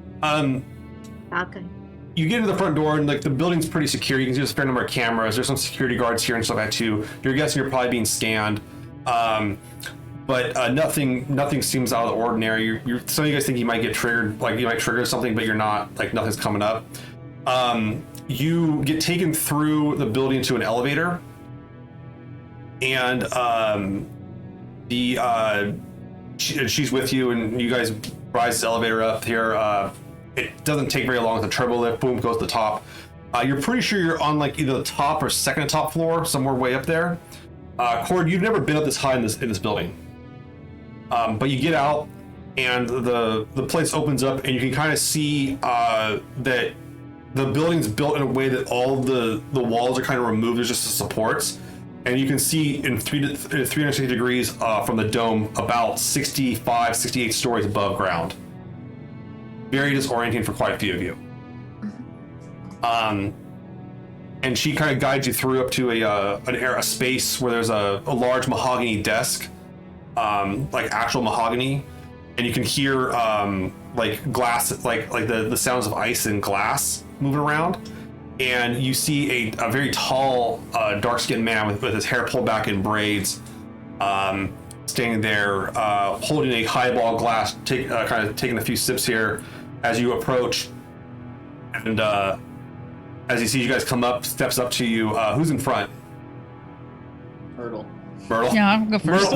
Yeah, try to point. Everybody's like, Nudge. Yep. I'll be right beside Myrtle though. I'll Okay. stay with- He goes up to shake your hand, Myrtle, and he says, mighty glad you all could do the pleasure of stopping by. Beauregard Liang Guan, pleased to meet your acquaintance. oh, bless. Well, it's lovely to meet you too. He kind of sits there and says, let me get you all something to drink. How's 50-million-year-old ice sound? He kind of goes there and starts making drinks, like starts making these highball drinks for you guys. And you can see he's like He's like taking he has an old school ice pick. He's like taking chunks of this ice off. You're pretty sure it's ice mined from like Saturn or something. Like straight, it wasn't melted down then refrozen. He's like taking raw ice from like asteroids and making drinks with it. And I just say to Onyx, I better build to take that ice off Saturn for that Koya there. Oh yeah, we bring everything for the Martians, man. Yeah. And he brews up these 5 drinks for you guys, and he says, Miss Kozloff, good to see you. I didn't know you were you working with these folks this week. It's lovely to see you too. Yes, I just recently became acquainted with Mr. Onyx and Myrtle, Jackrabbit, and Wyatt. I'm acting as a bit of a consultant for them. I hope you don't mind me being here. Oh, not at all. It's always a pleasure. It's always good to kind of get to knows who's gonna come on up and be looking after some of my congregation's money sooner or later. Oh, of course. He knows who you are. He knows that you're coming up. It feels kind of good that he recognized you too. You're kind of like, oh, okay. I'm like, So he says, and he goes and puts the drinks out for everybody and makes sure everybody has a drink. He's like, everybody got one? You got one that's Hey. no ice? He's like, well, let's go ahead and, what do you guys want to drink to? The Frontier, Health? What sounds good to you? The Belters. To the Belters? Yum To the belt. I love it. I'm saying. He's like, he looks over to Onyx and says, I'm always looking to expand my congregation. You know, the love of God has no limits. And I'd love to get it out there. You from, he kind of sizes you up, he says, Sirius Station? Yeah, you know your stations well. Oh, yeah. no, I know the build. I've seen some friends come, I've had a few members kind of come off from there and do some work for us here and there. Good people. You guys are hard workers. We appreciate everything you do. You know, the drinks like this wouldn't be possible without folks like you. Exactly. Thank you. Yes. He's like, well, would you all care to have a seat here? Sure, we can do that. Yeah, it's like, and you Merle, you're like, so you've been like this guy's like wealthy. You can see he's got like real leather couches on Mars. Right. And he's kind of playing up like you can tell the guy's Mariner Valley. Like he's got the drawl. He's definitely kind of not playing up like that southwestern element, but he's playing up kind of this kind of like fun, kind of like focused type folk and kind of tycoonish type situations what he's going on. But he is also ultimately a minister, and you can see there's like there's some crosses on the walls and stuff like that too. So there's some religious iconography, but he doesn't overdo it. He's not like when you guys met with the elder on Tycho Station. And they had like full-blown murals of like Joseph Smith and stuff like that inside of a space station. That was really ostentatious. This guy's a little more tasteful. You're thinking, and also he has actual dirt under his feet. You know. He's the only one in here in this room. His bodyguard Sinet is in the room as well. He's staying off in the corner, not like participating in the business, but she's definitely keeping an eye on the situation. But she doesn't seem particularly worried. She's not like. She's just kind of hanging out, taking it easy. Yeah, and I was just sort of wondering, like, is there like, what kind of vibe are we getting off of this? Like, are we getting anything that like would put any alarm, or am I getting anything that would put any alarms up or anything like that? You want to know like what the deal with this ship and his brother is? That's the only thing you're kind of getting off. Like, how does he like? What is like, and what does he want from you guys about this? Mm-hmm. But he has you guys sit down. He's given us all these drinks and this fancy stuff, and it feels kind of funny. So I just want to know, like, is this like part of like what's the game going on here? You know? I'll give you I'll give you priority when something comes up. You're on edge. All right. All right, cool. So he says well, he's like, what? I appreciate people with right proper manners. There, that's good. Why don't we all have a seat here around sit in our little semicircle here? I have set up these couches, and he kind of sits in his own chair. He sits down first, but you guys sit on the couches, spread out. It's a lot of space, honestly. I mean, almost this whole floor seems to be his office. I put my feet up on the leather couch, kind of laid out. Yeah, go for it. Yeah, enjoy yourself, please. Oh, okay, I will. Leave my flip-flops on the ground as I sit cross-legged. Yeah. He's like, so, look, I'm gonna be honest, I don't want to waste your time. No use of a cowboy chasing a cow you ain't never gonna catch. You guys came here in a ship my brother owned, and I haven't seen him in 12 years. My brother, I love my brother, and I miss him dearly. And you kind of tell there's a little bit of emotion there. He's like, it breaks my heart every day. I don't know what happened to him. But seeing that ship show up here at that dock, it doesn't, I don't know if it's Providence, the hand of God brought that ship here for me to talk to you folks, maybe find out what happened to my brother. But I've been trying to find that ship for damn near a decade. And Ephraim, I don't know if he didn't want to be found or someone got to him or whatever, but anything you can help me with to find out, to know what happened to him, I'd be in your debt. I mean, Ephraim the brokenhearted. Oh yeah. I mean, yeah, it was what Anna Marie broke that off and ran off to the belt. That was rough on all of us, but mostly rough on him. I don't blame my brother for chasing after her. She was a lovely woman. Well, it's hard. It's really hard because I can't imagine it would be easy for anybody from Mars to just up and move off to the belt, chasing the woman they love. And Yeah, it must be difficult for him. So, I wish we could give you more information about him. Yeah, I mean, the one thing that he did was, like, I always say never trust a Belta Breanna, and he did fall in love with another Belta. She broke his heart too. He keep getting his heart broken. Maybe that's the fate of that ship, is to break hearts, huh? It could be. Maybe it just should be called the Heartbreaker. Not a bad name. I gotta repaint it again. Whoops, I just went okay. This is well, look, he's like, I also don't blame Ephraim at the same time too. I mean, it was pretty public humiliating. Here we are, we're coming up, we're going to be taking over the family company. We're getting ready to take over the family company, and on the front page of all the news outlets, business investors, and then all of a sudden, your fiance leaves you for the belt.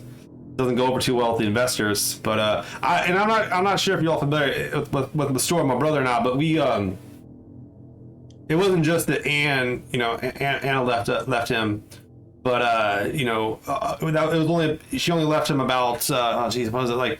What was that? He goes, yeah, what was that? It was 7 weeks prior. That was when we lost our mom and pa, Liang and Matilda. They both died in a crash up in orbit, not too shortly before that, and things were tense between me and my brother about what to do about the future with the company, with my folks' company, and all that kind of stuff too. And then that thing with the marriage, I can't even fathom what was going through him, and it's just no good, and that's something that weighs heavily on my heart. Even with the love of God, it weighs heavily on my heart. We can see that, that there has been tragedy amongst your family, even though you are doing well here, right? But you can do well, but that doesn't mean that's healing what's in your heart. Yeah, no, that's for sure. So, we are happy to, I wish we had better information that we could give you for your brother and what's happened to him, but we could maybe help you out, and see what we can find for you. Let me get that's what we do. Let me get from Jackrabbit and Wyatt. Can you guys give me a perception empathy test? Because you guys are kind of watching this. Actually, everybody can give me a perception empathy test. Okay. So if you have empathy, you get to add extra +2 to it. If not, it's just your perception. Got a 14. 14. That's an 8. Got no empathy. Jackrabbit's got Just like Brown, what she's thinking is she's like, what's up with all these koyos? And they always like, hey, this guy looked like he about to cry too, just like this brother that I never met, but it sounded like he a big old soggy tear ducts. Yeah. Jackrabbit's take is that, like, your brother bought a ship and left Mars. That's like the smartest thing I've ever heard in my life. Yeah, what a big deal. That What'd you sounds get, obvious. That's what I want. What'd you get, Cord? 14. 14? Myrtle? I got a 10. And Onyx? 11. 11? Okay. I'm going to give the option to Wyatt and Cord the Martians if you want to blow some fortune to push it to a 15. Sure. Yeah. Okay. So whatever your lowest die roll, you have to pay an amount equal to the dice, the number you want to push a die to. My lowest is I got doubles actually. I got 2 3s. That's my lowest. Okay, so you push it to 4. That's 4 fortune then. I'll do it. The edge. So you guys kind of sit there, and why you kind of pick up that this guy's holding back a little bit. Like maybe things weren't great. That sounds like a lot of tension between this fiance leaving and then the parents dying and then inheritance, all this kind of stuff. It sounds a lot more like in your experience as an investigator. This sounds a lot. This shit's never this simple, especially with family. I'll kind of push that point without being blunt and to the, directly to that point. I'll just kind of push it forward and see if it'll break or crack or give us a little more. So what do you want to say to him? Just be like, I think there's more to this than what you're letting on. Well, I don't think you're being rude in the way you're doing it. No, trust me. There was more to it. I don't know if you remember. You one of these Navy boys. I think you were. He's looking at you. You got one of these bills of the Navy boys. I think you were out and about when all this happened. But there was some competition. Some of my folks' businesses competitors. I don't know if it was Pope Sanchez or Mal Quick or whoever the hell also was, someone from the UN or someone here on Mars, started spreading rumors though that Ephraim, had killed Anne in a lover's quarrel or something like that too, and I think that weighed on him heavy, and he didn't want any of that. That's another hard thing to carry with you too, is that you killed someone you love, and my brother would have never done that. No way, no how. So that I don't blame him for buggering off and removing himself from the business to make sure the business could go on. And he never left you a single message, nothing. That he just up and disappeared one day. No, he took that the inheritance we got from our folks. I took it and invested it in the church here. I started building up into the great congregation that we have here, sharing the love of Jesus here on Mars. But he took the money. And refit the Anna Marie. I mean you all call it the Sinclair now.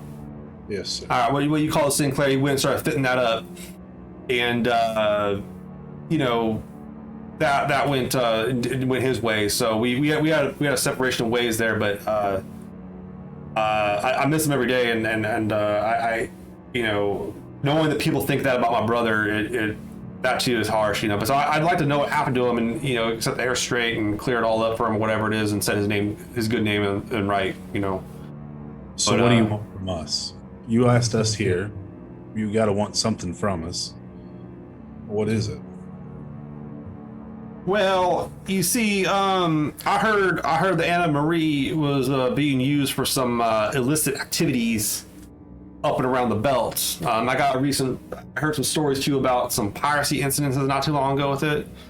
And when I started hearing about that, I got real worried about Ephraim. That didn't sound like the Ephraim I knew. I don't think he'd be doing that. But when the ship identifiers came back on some of those reports that were filed by the MCRN, and you know that like the MCRN, like if there was a piracy issue, they would flag the ship, and you do know that the ship was wanted at a point prior to clearing the transponder.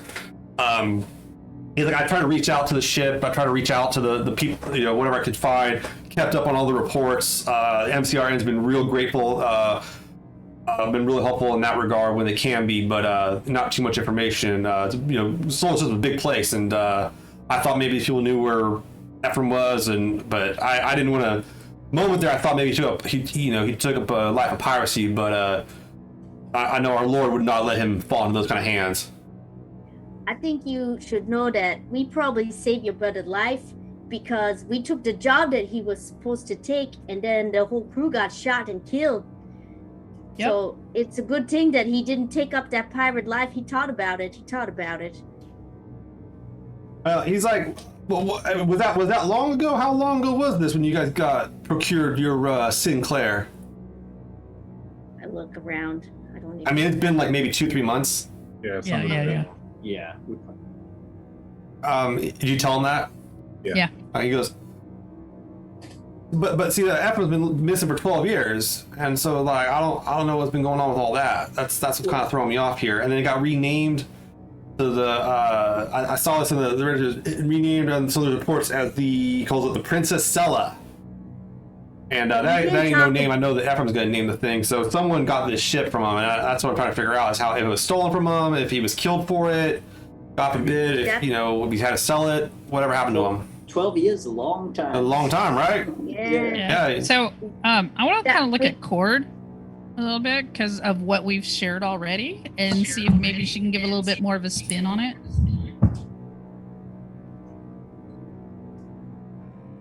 So when Cord's been watching and kind of listening to the interaction, especially after like Wyatt also had Oh, that's froze there.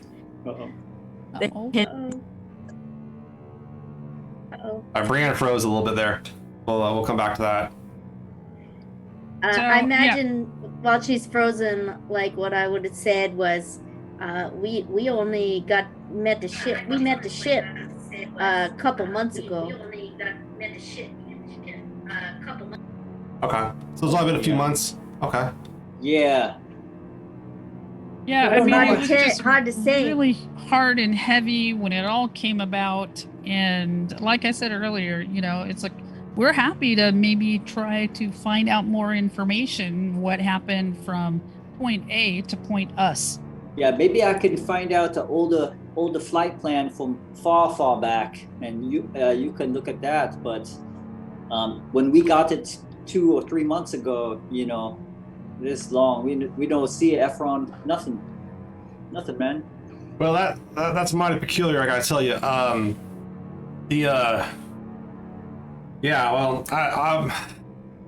Listen, So in the last 12 years since he's missing, he's never sent you one message, correspondent, nothing. Nothing. And Mad at you. there's a part of me that wants him. It's kind of a selfish part of me, but also wants him to see what I've built here, what kind of this congregation I've amassed in the last 12 years, and got set up. So I don't know.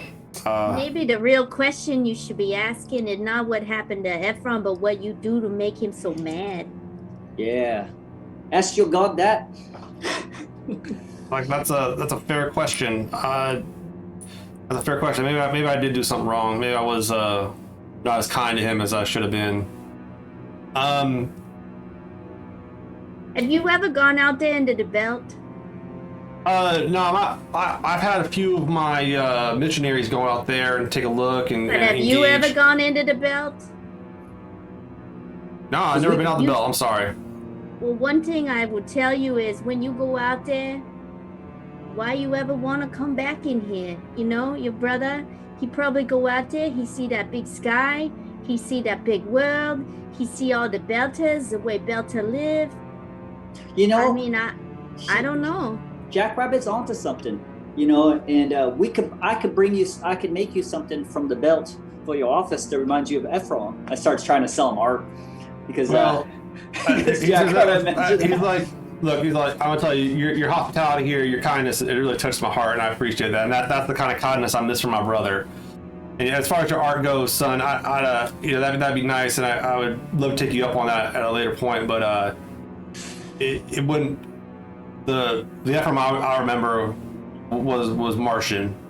That's the one I want to remember. But tell you what, this is enough of this, and I appreciate you all taking it all. But taking all this in and obliging me with this conversation. Y'all, as far as I'm concerned, y'all are family. As far as I'm concerned. Because you all are taking care of Ephraim's baby, the Anna Marie, the Sinclair now, whatever we want to call it. Are you being genuine about this? Yeah, when we he take says care this? of it real good. Do you want to make a Yeah, I empathy? smell cockaphalota going on Yeah, right here. make an empathy check, Jackrabbit, and you're suspicious. Yeah, I take care of the really shit nice real logo. good. I'll be fixing that stuck door. You see, 11. man. 11. I mean, you can't tell. The guy's kind of hard to read. But I look at just Wyatt, wanna- like, is this what Martians are like? And then, yeah, go ahead, Myrtle. Sorry. I kind of want to appeal. Our friends here in the belt have made a good point, and I think that, and I'm gonna kind of point to Wyatt, and It's like there's so much beauty out there. So maybe don't automatically think that he has come to a bad end. Maybe he has found some beauty and joy that he didn't know he needed until he was out in space, out into the belt. And if you went that way too, instead of staying in here, trust me, I know what it's like. From from Earth, from Luna, is coming out here can be magical. So I want to give you hope, but I also don't want you to think that everything is the worst from coming out into space.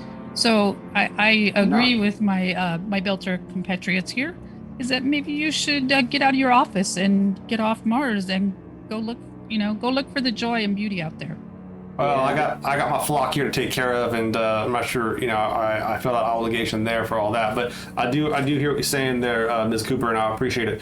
Now Onyx, I was thinking about your offer here about some art to remind me of my brother, and I think I'm gonna take you up on that. But what I want you to do is I want you to get to know my brother. Actually, I want you all to kind of get to know my brother, and as I remember him. So I actually his about 7 blocks from here, is his penthouse. And we keep the place just how it was since the day he left. And I'd be honored if you, as long as you show it the proper respect, you all are welcome to stay there free of charge as long as you like. Yeah. And I'm going to tell you before you say another word, I will not take no for an answer. Oh. Yeah, we do that. I'll go there and I will look through his things and find the essence of see what he's got on the walls. Check out I try to keep the fridge stocked with his favorites, stuff like that, what I remember and what he had the day he left. It gets clean. It's clean. Don't worry about it. It's clean. It's just not lived in right now, but it's clean. But why don't you go get yourself settled in? I know you guys always looking. I don't want you guys to feel like you're freeloading off me. So if you guys want to be obligated to do do some work for me in the future, I'll be happy to set you up. And I'll kind of ask some of my flock here about if they got any jobs that folks like you might be able to take care of. But in the meantime, if you need anything, see it there. My friend, she'll be happy to take care of you. You give her a call direct. She'll get you whatever you need, and she'll take good care of you. She always takes good care of everybody. Okay. Yeah. Yeah, that sounds fair. Yes, that's great. All right, so dang. What a Kopang. He's going to give us that's weird. He keep the suite of Ephron for 12 years exactly the way it is. So weird. all right, we're back. Anybody else think that's weird? Yeah. Yeah, I think it is a little weird. Creepy. Well, I'm sure we could get settled in and then decide what we're going to do next. Yeah.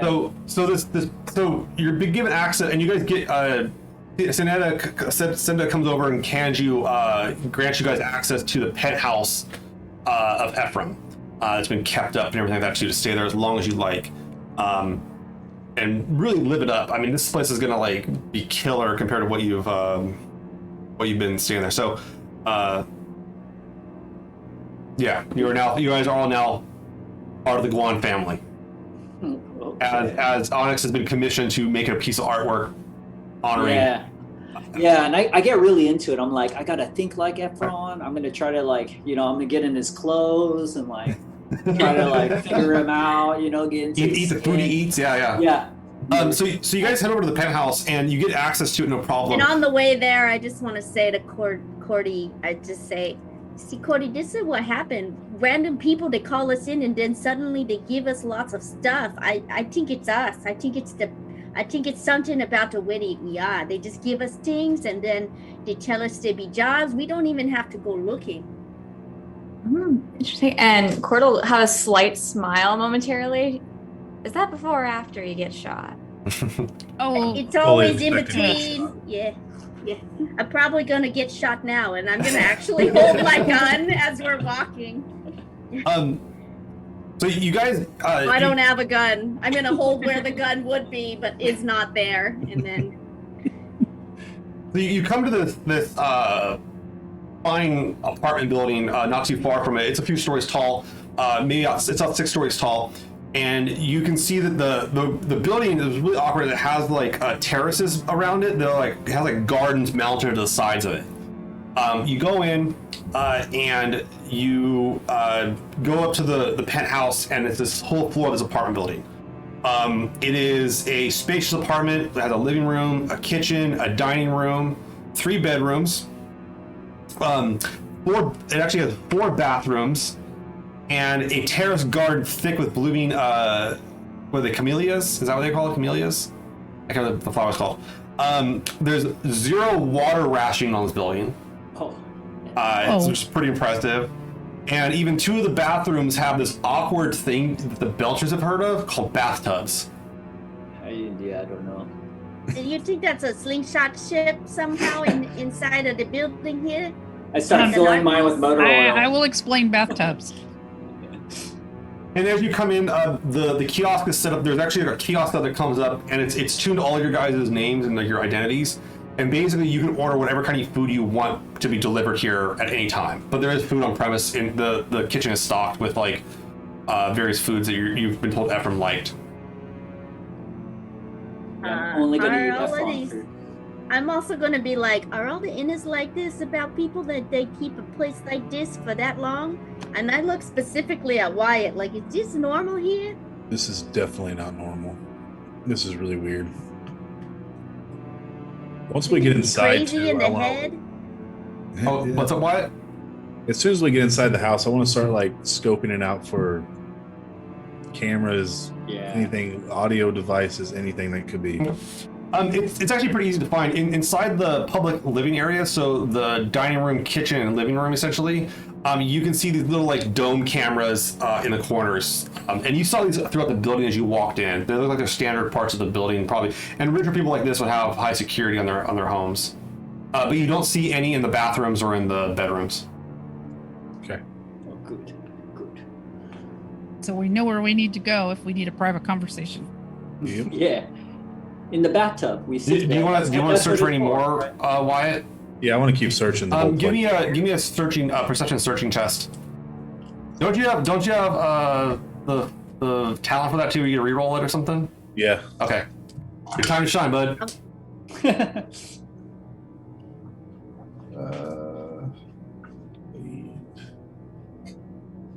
18. 18, very nice. Ooh, Okay. shiny. So you start kind of like checking the joint. Everybody else kind of living it up and drinking some of the wine in the fridge, checking out the That cheese, was a they have real 6 cheese. drama die, too. Some of you guys get to try real cheese for the first time. Wyatt doesn't trust it. And as you kind of go through, you're checking inside the master bedroom. You're checking into the bedrooms, bathrooms, stuff like that too. But the master bedroom is the obvious one, and you find beneath the frame of the bed, you find a bug, a discrete audio bug. I'm gonna crush it if I can. Okay. It looks like okay. So you're as soon as you see it, you crush it, and it turns to dust pretty quick, or it turns into a bunch of pieces. Just so they know that we know that we're being bugged. Also, I rolled a 6 on my drama die for that last one. And right before you crush the bug, you look at it. It doesn't. A few things about the bug is this: it doesn't look like it's powered, and it looks like a very old model, like probably about like 15 years old. That's not state of the art. It wasn't like the one you guys found on the ship a while back. Those were like high quality. Before I crush it, I'd like to take a picture of it if possible. If I can retcon that. Just for reference. There are a few. There are, as far as personal effects go, there aren't a lot. There's like some basic clothes in the closet. As you kind of search the whole place, Yeah, Wyatt. Jackrabbit would be in the closet, like Yeah. trying on the clothes. You think this one fit? I don't know if I. What do you Yeah, think? they Did don't I fit this you. one? Oh, okay. Yeah. But you do. The only thing that's kind of personal to Ephraim that is like aside from like some like art pieces that are in here. There's no like his personal effects paper, stuff like that's gone. You do see there's a large family portrait. That looks like it depicts Beauregard and Ephraim as teenagers with their parents above the in the family room, the living room. Yeah.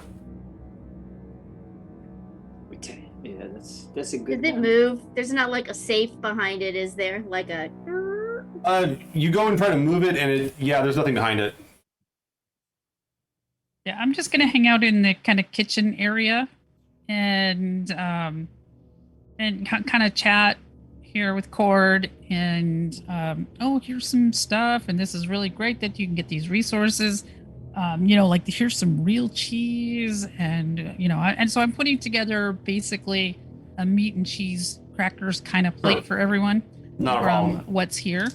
And just kind of nattering on about, oh, it'd be great to bring these kind of resources, and kind of these really nice things to more people on Mars and the belt. So I'm just kind of blathering about nothing in particular to see if maybe she might open up a little bit more. And while helping and also maybe taking a piece of cheese or here and there, Cord will kind of mention, no, I understand wanting to bring stuff to everyone, really. I mean, I feel like, there are some nice things out there, and I think that your group is doing a good job so far of wanting to try to, extend that to others. Just a little bit of a refinement, I think, moving forward. But, and your business, how has that been going aside from your the crew here? It's actually been going pretty well. My wife has been doing a good job there on series. We're still we're in kind of a mid-range of income with the folks that we'd like to do business with, but that's the thing with me going out here. She doesn't really want to leave home. So, like you were talking about, contacts are important. And so I have been building a network of contacts, but we could use some more refined clientele also to kind of, if we're making these contacts, it can kind of trickle down. So other people I can do business with to try to invest the money I have into, I do everything I can to take care of the crew. And let them see that there's so many wonderful things. And I know that the belt is not going to fully be able to all afford cheese, as an example. But it's nice to have. It'd be nice to be able to bring some good things like that. And it would be nice, as coming from my family, who don't always see the people that are at a lower rank, I should say, from them. And that, in this, so that is one of the things between my father and I, and why I've wanted to have my own business, is that he feels that only the elite should have things. And so I'm hoping that you were correct about building up a network of contacts that will hit all of our interests. Absolutely. Real quick. So you're thinking about this and what Merle just said, and you're putting some things together in your head.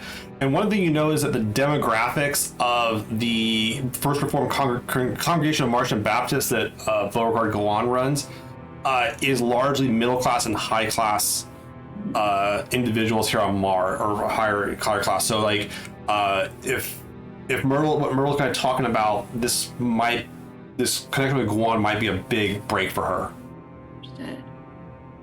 Well, And he has about 3,000 followers. It's got like a big hinting, church. but not hinting. In the background, as Myrtle's saying this, Cord, you would like look over when she's like low, talking about the tiers of people, and Jackrabbit's got like cheese shoved in her cheeks.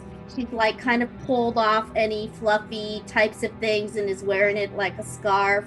It's sort of like going, this is what the inn is like. This is what the inn is like. Just like this with the cheese in it. It tastes like sock. It tastes like socks. Sorry, go ahead, Yeah. Nan. And we're not making fun of it either. And that's the important part, is that it truly comes from a point of caring. No, well, Myrtle, I think that now I know I may be young, but I have been very blessed to make a lot of connections with people. And I think that the way you're going right now is a very strong possibility to be able to achieve that. What you'll find, I think, that especially with a contact like this, if it goes well, that one word is going to go to the next person, to the next person, to the next person. Pretty soon those contacts will be actually bringing in more people for you. This could be pretty big. They've got a lot of followers. That could be good. I do worry about them wanting to maybe sanitize our group. Well, I would say maybe let the and she'll kind of glance over towards Jackrabbit. I have a feeling that no matter the sanitizing that tries, people are going to stay who they're meant to be. Excellent. So I'm having definitely a lot better feeling about working with Cord here. So I'm relaxing. You can see me noticeably relaxing here because I care about the crew. Hey, Wyatt, you find anything interesting other than something like this? And I'm like got whatever other things like that I've picked up, like some vase that I'm trying to put in my pocket. There was a bug underneath, not like a insect creature bug, but a bug underneath the master bedroom, under the bed. I'll take it over to Onyx, be like, here's a picture of it. Yeah, Onyx is in the tub. I'm taking a bath. I'm like, oh yeah, no, that's okay. Come on in. Come on. The water's just filthy. There's like a ring now around the tub. It's like super dirty. The bubbles are yeah, quickly, deflating. Don't worry, some motor oil will get that right off.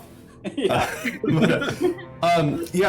take a look at this. You take a look at the image on his data pad, and it's like an older model bug. I got like a pretty standard audio bug, nothing fancy.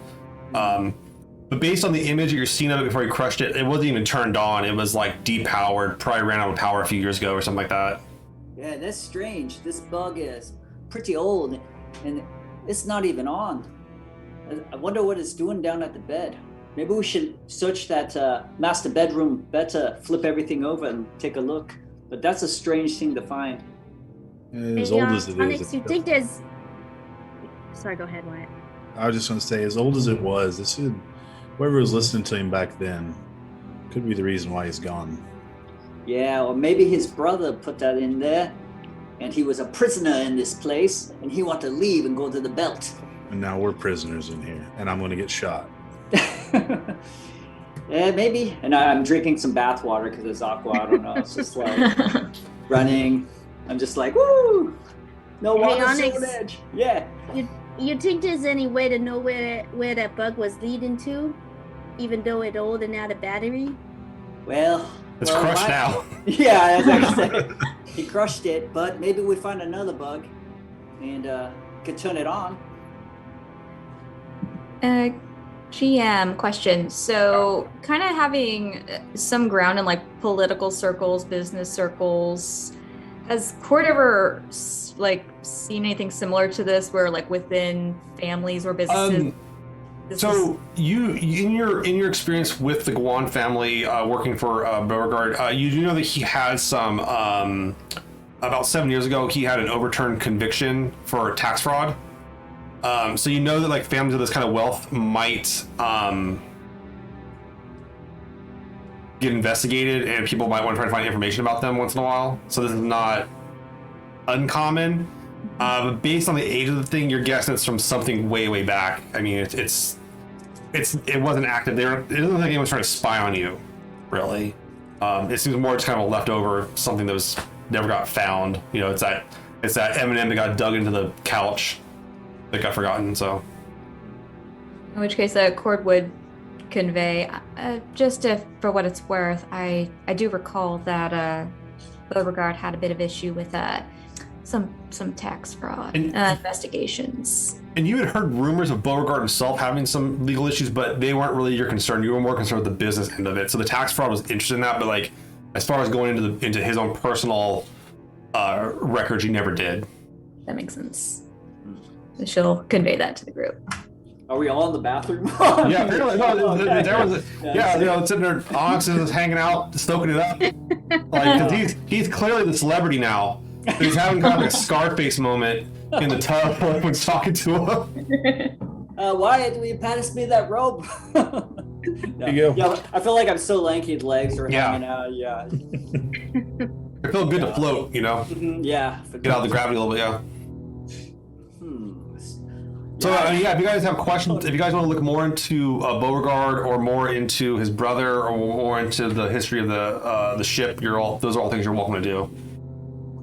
I definitely want to look into more about the ship, its history, as much as I can find out about it. I'm gonna look into the brother because I want if I'm thinking like I'm gonna make art, but I'm also sort of I want to get into this mindset. Is there like something last thing he wrote a video he took? What kind of pictures he has on his wall? Maybe where he want to go? Where does he want to go on the belt? So besides the one framed portrait of the family, you do find a framed photo on a desk, like in like the living room of Anna Marie. So there's a photo of her. She's a very beautiful woman. It's a very nice photo. So it's a smile that would definitely is worth a lot. Like feels good to look at. I'll like try to download it or. But you take a picture, yeah. Okay, yeah. It's an actual photo. They're actual printed like items. It's quite extravagant. Did he say that it's like a rumor that she's been murdered by him? Was that what he was saying? That's what people were talking rumor, about? yeah. That Beauregard mentioned, yeah. Ooh, all right. That's weird. But he didn't seem to buy into that. Wyatt, you start kind of like digging up on the Anna Marie, and there's really not a whole lot about it in public records. You do know that the MCR government records would have it in there, but you would have to either try to ask a favor or hack into their records to get the access to those deep records like that. I'd try to pull a favor and see if that would help out anyway. Give me a communications. Do you want to be honest about it with like one of your buddies, or do you want to for the military? Or do you want to lie to them? No, I'll be honest with you. Give me a communications bargaining check real quick. And you get a +1 because of your connections to the MCRN. 16. 16. Okay. So you go up and you dial up one of your buddies and talk to them in real time. You haven't talked old buddy you served with as a military police who's now gone into officer, stuff like that. He's doing more kind of like clerical work. Like, oh, you know what's up? They shoot some shit, whatever it is. You kind of trade some information with them and stuff like that too, and talk about days. And he pulls. He's like, yeah, let me send you over some. I'll send you over some records about this. He's like, it's just some ship. Like he's like, why are you so interested in this ship? Like it's just something. But he's if you're on a job for are you still working for Anisect? No, I'm kind of doing my own thing now. He's like, well, if you're back here on Mars, we'll have to get a drink over one of the cowboy bars here. Where are you in on Mars right now? I'll tell him where we're at. Nova. He's like, holy shit. He's like, whoa, moving up in the world. Okay. I don't know if I can afford to talk to you much longer. Here, let me send the details over, and he sends over this information. Basically, it comes up that it's just some construction records of this ship, and it's like all of it's like boring as hell. This was not a warship. It didn't have weapons on it. It had a PDC network just for asteroids and crap for safety. It was doing some early trade work, contracts off of Mars to stuff in the belt. There was a scuffle, like a contested boarding action by the UN patrol about 9 years ago, but the records are incomplete and none of it goes on to what happened exactly. There's only a few docking records in the belt, and most of those seem like they've been scrubbed. You don't know if they've been scrubbed by who. But you're guessing the ship was a pirate ship that they were probably scrubbing the records maybe. You look through it and it's all pretty boring and doesn't say anything. It's very undetailed. Okay. But it does confirm the ship was built here in this area, and it was not. It's been modified since though. Okay. Yeah, there's nothing. Can I what I imagine is I want to look it up. I want to look up the gossip. I want to go into the gossip discussion boards around the death of Anna Marie, but I didn't like that guy that we met, the rich guy. So I'm specifically looking for did anybody think that maybe it was the brother? So I'm kind of saying it out loud. Whatever I'm finding, I'm talking out loud, oh, this person thinks it's this person thinks it's that. What can I find? Okay, so you put that theory out there. Go and make you start going to the local boards as I can't remember your username was, but I forgot. Yeah, you go on. Bunny Rabbit. It was Bunny Rabbit. But yeah, that's right. Bunny Rabbit 19. And you go on and make a communication investigation check. So there's communications as you start chatting the boards.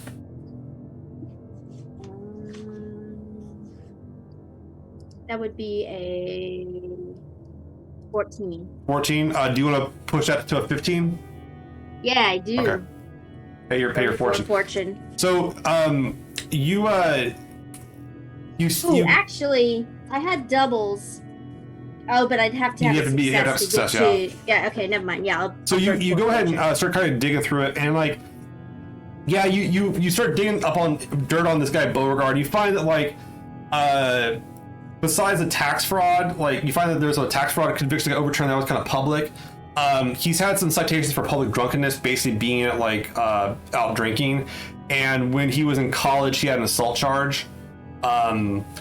Which is kind of, and it's kind of a vague thing as far as what it goes. But the one thing that does pop up in these boards, going back and looking back, was like there were some rumors of him having an affair, and it looks like the dates line up about when his brother left. And supposedly he paid the woman off a lot of money to like cover up the affair and paid a bunch of people off. The person having the affair was the rich guy that the one you met, Beauregard, yeah. Okay, so what I would be saying is like, this really boring gossip. This guy get in trouble for a fight. That's like crazy time that they even make a big deal out of that. Look at how much of but this is pretty good right here. Yeah, the brother was doing some kind of affair. I wonder if it was with Anna Marie. And then I tell them about the payoff thing that I'm like. Yeah, it doesn't. Some people think it might be Anna Marie, but there's no confirmation that it ever was. It was just there was some sort of payoff that occurred. And I told you, I think the brother is the one that killed her. I tell you, I think that's it. Maybe he found out, and then Ephron get mad, and he take off. And I think you should put that in your art piece. Yeah. Oh, and then give it to him and see if it makes him get some kind of reaction. Yeah. This is the other thing we do, Cordy. We do the art pieces, and then it makes people freak out. Yeah, very nice. Real emotion from them, and we can tell if they're guilty. So, yeah, so you guys kind of find some information on this whole situation and start to see how sloppy it is, and a lot of this kind of goes with like your suspicions of why as an investigator. You know, the families are always messy and stuff like that too. This coming to light for you, Cordelia, is kind of like, okay, I mean, you know rich people kind of do stuff like that, but you've always kind of stayed out of their personal lives. You've been more very business focused. They like that about you. So, anything else you guys want to look into? Like you could look into Ephraim, you could look into Anna Marie, you could whatever you want to. Those are other things you can follow. I'm actually just going to do my usual I have downtime, so I'm going to reach out to my wife, I'm going to reach out to my sister and my dad, and give them a variety of different things. I'll be very businesslike with my dad, of telling him, you know, hey, I'm on Mars, I'm looking some deals, I've made this connection with this church and the whole thing. So I won't give him all the details, but I'll let him know the name to see if he's got any advice or, you know, things to look for. And then in my sister, I'm going to just say, hey, you know, one of the crew here is an artist and the belter, and so I'm going to send some, you know, some shots taken of the art and the gallery and all that. This is what happened, and you know, sorry you missed it, but there's all kinds of art out here. And then to a wife, I'm just like, hey, I'm making more contacts. Everything is fine. Everything is happy. So I don't want to get into any kind of details that I might be unsafe in any way. And just let her know it's like, hey, we've hired somebody here who can help us market the business and what we're doing. The chocolates went over really well. And so, yeah, I think that we're going to do really well. So I'm very positive to her. So those are my 3 contacts I'm going to reach out to. Yeah, you reach out, you start maintaining the relationships, and you take care of a few business pieces here just for do some of the numbers for the business on series and stuff like that. So no problem. No. What about Onyx, Cord? I would still try to look at anything I could find on Ephraim. Okay, so you start like looking into Ephraim a little bit, and you just go pull some basic articles on him, kind of some background on him, and a lot of it's pretty public. You find that like you actually start kind of liking this guy. Back when he was younger, so like in high school and like college, He was pretty rebellious, kind of like pushed against, like didn't want to go in the military and that crap. But a lot of his, like, there's a few stories about him like fighting and his drug use, mostly doing kind of amphetamines and stuff like that when he was younger. In his 20s, though, he kind of like starts settling down, and he starts getting more responsibilities from his parents for Guan Financial, the family business. So it was a financial investment firm. And which he worked for his mother there, but then it all gets pretty boring from there on. Like, he's kind of dating some people, including this Anne Marie, for a while. He's on his way up in the business world, doing pretty well. But then his parents die in this business flight out of the Mariner Valley. Just some random crash and random radiation storm, and it seems like that was the point where his the relationship with his brother kind of fell apart. They kind of were fighting over stuff like that too, and there was a very public his conversation with his brother became kind of public, and there were a lot of people uncertain about what's going to happen to the company because of that, and like which brother would take it over and which brother would like make it succeed. And people were kind of hoping for Ephraim because he was the one that was more involved in it, where Beauregard was more into the church. But you start getting into like he started going back to drugs, going back to the amphetamines and stuff like that too. And then because of his kind of like drug use and his fighting with his brother, it's kind of the idea is that Anne left because of that. Like Ephraim was kind of in a spiral, and that's not what Anna Marie signed up for. And so she left him, and then he basically took the money he had left over and bought the ship, and then just left for the belt. And whatever money was left over from the financial company was slowly transferred over to Beauregard, who then used it for the church. I share that with everybody. Yeah, I like this guy Ephraim. I mean, he's no different from a lot of Beltas I know. You know, but maybe he just it sounds like maybe he just fly off to the belt, start a new life, or get more drugs out there and got lost. What about Cord? What do you want to do? Cord probably would have, if there were questions about the business side of things, would be happy to answer any questions anyone had, but would emphasize, you know, the personal stuff. She wasn't super well versed in their personal lives, but she would want to actually, while they're looking into Ephraim, she's looking into them. Okay.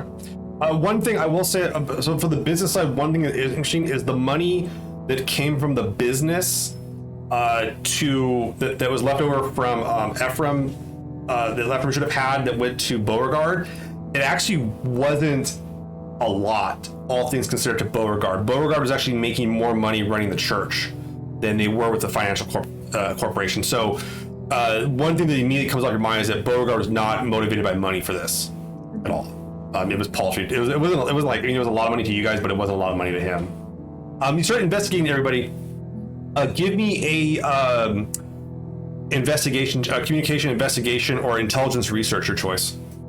Actually, be research. It'd actually be intelligence research. Research. This intelligence roll, yeah. Okay. 10? 10? Okay. You start looking into Myrtle. Myrtle comes back as, it does own this business that she's mentioned. Her wife does live on Ceres. She is from Luna. It's all pretty public information. She has family on Luna. She's been to Earth a few times. Did serve in the United Nations Navy as a quartermaster, but didn't see any action or really believe like on ships much. But seems on the up and up with this business thing. That is legit. Give me a roll for Onyx. -2. You get you get -2 to this roll. I'm a fringer. Well, that makes it an 8.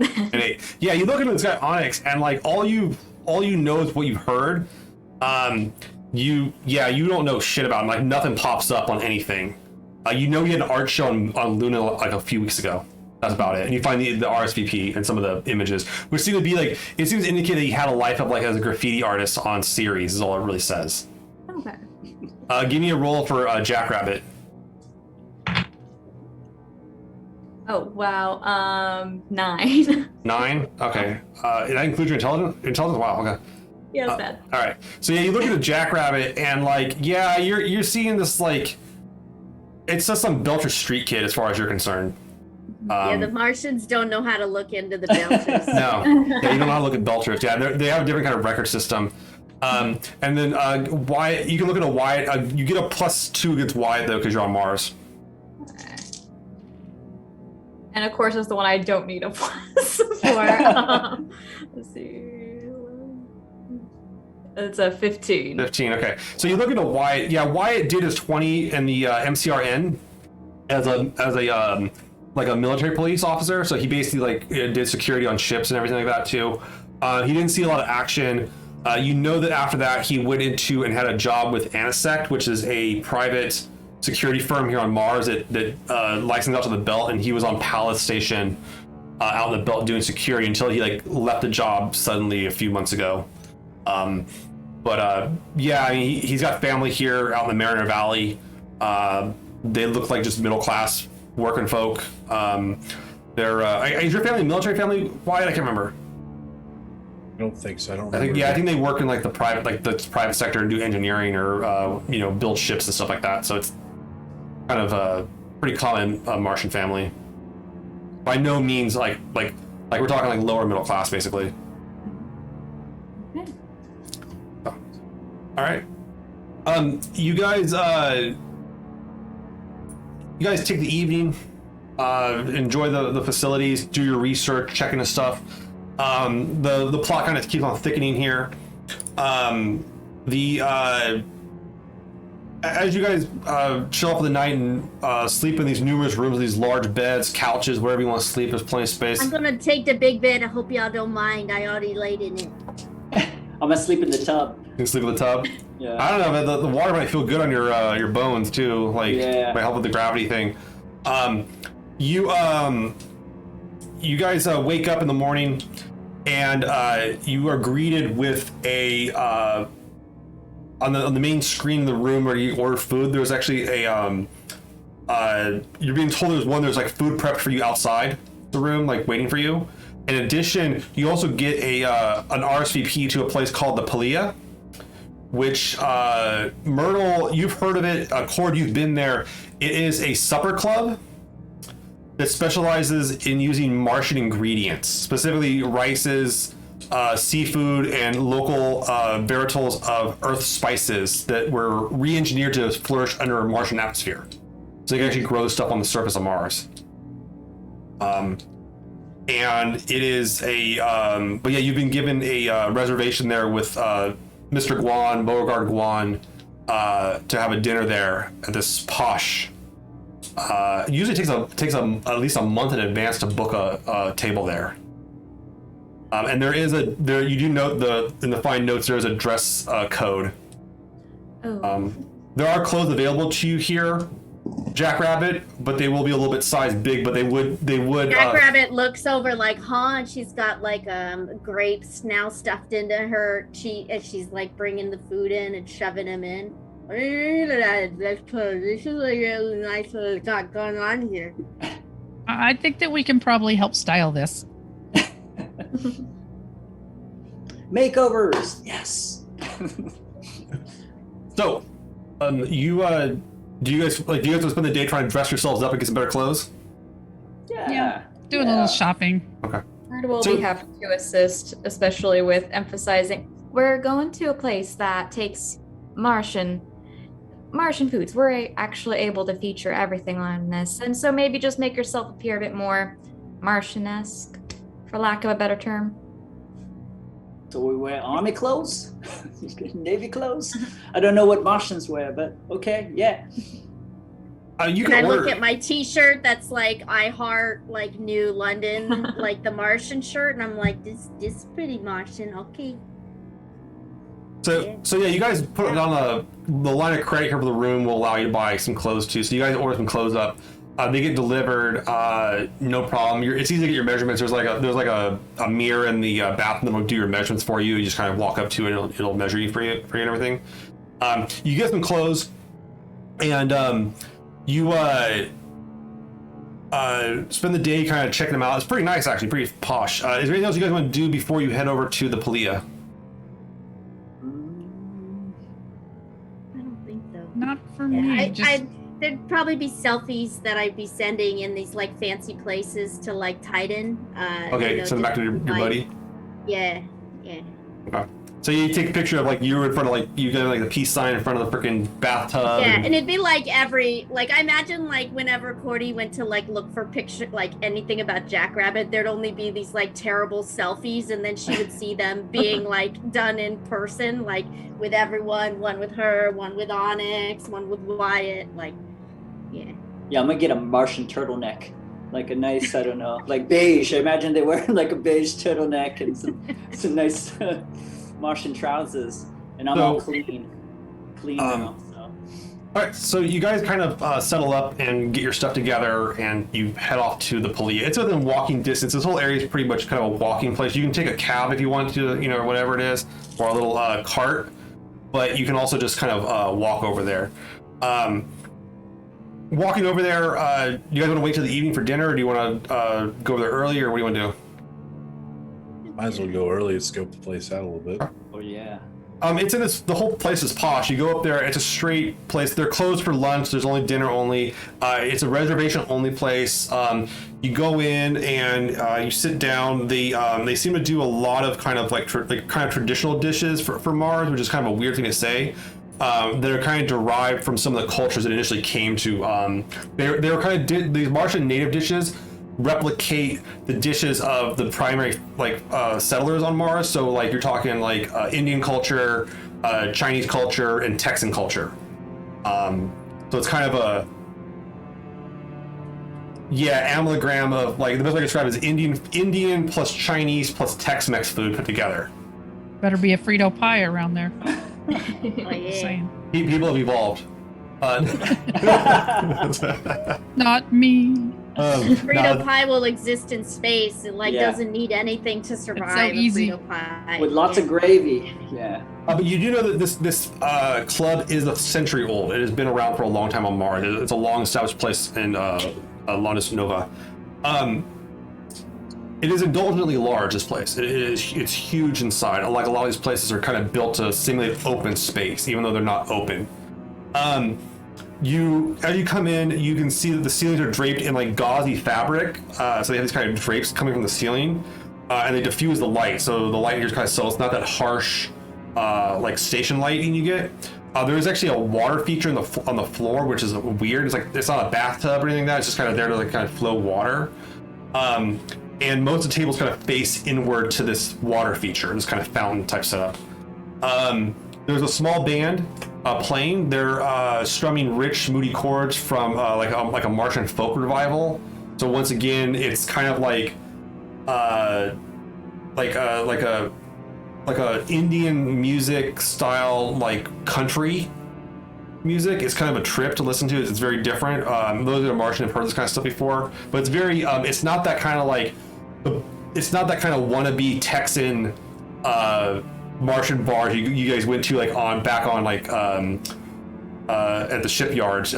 This is much more culturally fancy. But between the music, the water, and the sense of the spices in the air, it's very comforting. You actually like feel like this is maybe the closest like an Earther type situation you've seen on this place, or even on Luna. And most Martians couldn't even afford to walk through the doors. But you come up and you see the maitre d', and they say, as you come in, you see Beauregard kind of wave you down, and the wait staff takes you over to the table and seats you at this table and asks the question, "Hey, how's the city treating y'all?" Too bad so far. Well, it's mighty fine so far. Yeah, it's good. Well, hope our ship is almost ready, but it's been good. Oh, what's wrong with the ship? Oh, they're holding all the ships because airlock. Oh, can't be too careful of those. You blow that out, and you might as well be outside, right? Yeah. So, what's been some of the sights of Lonus Nova you've enjoyed? We pretty much just really enjoyed the hotel. Yeah, we pretty much like the My brother did have class. I will say a little that. bit of shopping. Oh yeah, nice tub.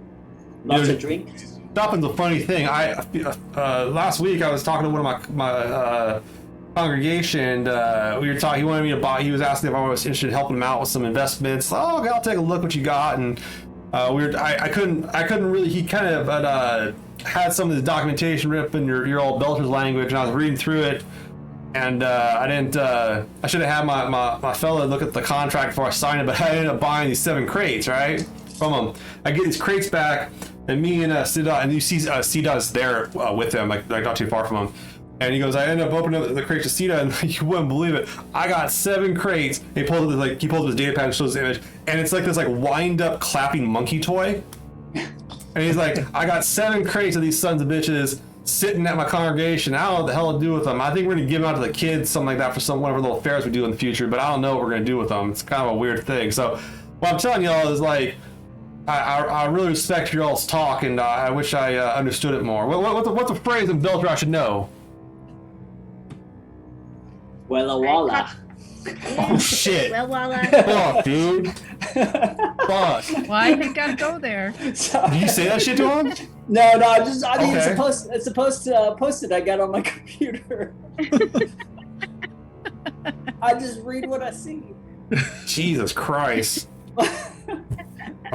Like, I think Jackrabbit was gonna teach him a Belta word. I like that answer, actually. You want to say that to him? Sure. Yeah, I think Jackrabbit would, because Jackrabbit thinks that this guy has killed this girl, Okay. right? So, So you- she's trying to poke at him a So you little say, bit. well, Walla, and he kind of takes a second, and he's taken aback by a little bit, and he says, "No, I know that one. I know that one. You don't like that one? What about Cacafelota? I've heard that one too a few times. Going up into orbit a few times. Stuff not going the best, and they get a little cockafalota. Yeah, no, that one I appreciate. I appreciate that word a lot Yeah. more than your old. What about Nakang Pensa? And what's that one mean there? I mean, it's it means, it's something you might call yourself. It means, I'm a real good guy. Okay, I'm a real good. Say it for me one more time. Yeah, it's Nakang Pensa. You Nakang say, Pensa, okay. you say, me Nakang Pensa. That's what Me you not say gonna to fence it. Okay. Beltis. All right. I'll remember Yeah. that. I'm a good guy. All right. I'll remember that one. Thank you for that Yeah. there, Miss. We're just curious. Does she recognize that? You make an intelligence check real quick. This is where she rolls all 6. Oh, no, actually 14. 14. Oh, what does it mean? It means stupid idiot. Okay. All right. Not gonna say anything, but keeping that in mind. So yeah, he says, well, why don't we get our food out here? I gotta show you what this place is all about here. He says, let me order it up real quick, and he orders up this. It's kind of he orders everyone. He orders for everybody, and shortly after they bring out this dish. It looks like it's like a bowl, which is kind of weird to eat out of for the Belchers. And it's like rice, spices, and it looks like biryani. It kind of has a Middle Eastern kind of flavor to it. And you guys have seen versions of this out on the belt, but nothing where it's made with fresh ingredients like here on Mars. The innards eat well. And so he brings it out, and he's like, this right here, this is the promise of Mars right here in a bowl, my friends. This is you will enjoy this. I swear. And take a whiff of it real quick before you dig on in. Yeah. all right. Yeah, I do. I whiff I it. definitely do. Really big. Yeah, I like food's on my face. too, So for those of you that have had food of this quality, it's a very high quality food. The Belchers, though, it's like there's that chemical flavor missing that you're used to as from a kid. Yeah, that's what I was gonna say. They kind of smell funny. I pull out a little motor oil. It's like my sriracha. Can I have some? Yeah, I ask. it's too bland. Put that on mine. All right, so he says, so yeah. So how y'all finding the meal? I see you all are adding a little bit of your own personal flavor to it. What's that about? I Yeah, built you- a style. Yeah, here, try it. You might like it. Okay. Hand it to him. All right, go ahead and he goes ahead and takes a shot at it real quick. Your facial expressions. Let's see real quick.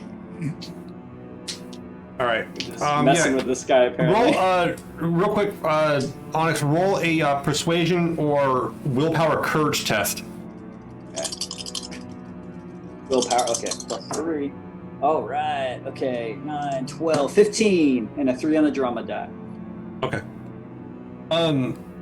So you kind of give him an antagonizing answer a little bit. You kind of challenge, you go beyond challenging him. You kind of said, basically, this isn't good enough. I need to belter it up. He's a little taken aback by this, but he does at the same time kind of seems to appreciate your honesty. What'd you get on the roll? 15 and a 3 on the drama die. Yeah, he kind of takes it in. He's like, oh, it's like, all right. He's like, well, I wish you would have tried a little bit more, give a little more of a chance there, but I respect your flavors. So I don't know, man. I've been trying to last day here. I've been trying to investigate more about the Anna's ownership there and who had the ship here and how it got from point A to point B. What can you all tell me about the previous captain? You mentioned you knew her. Oh,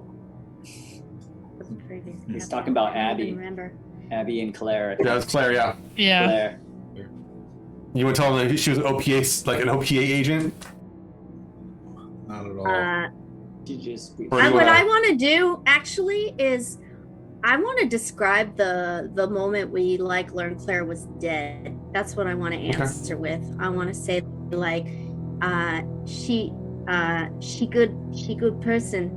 My good friend Abby, she loved a lot, and last time I saw her, and I tell just the story of Abby's stoicism and basically wanting to kind of communicate this was a great person who had this ship and she did, and that life, man, that's just what happened, that's the other side of the. Well, I gotta tell you, Miss DeLeon, like that.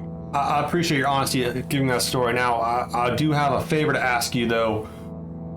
If you would be discreet, if all of you would be discreet about the ship's history regarding its piracy tendencies with Captain O'Rourke, I would appreciate that. But it's good to know, and I appreciate your honesty goes a long ways, and I thank you very much for that. Oh yeah. So that'll help me give me a lead, because I didn't know who this Captain O'Rourke was. I don't know if my brother knew her or not. I have no idea. So that hopefully not. So what? And then Miss Cordelia here, she tells me that y'all are in a business, but what kind of business were you in? I didn't quite catch that. We're in the business of helping people, I think is the best way to put it, right? Yeah, we bring joy. Yeah.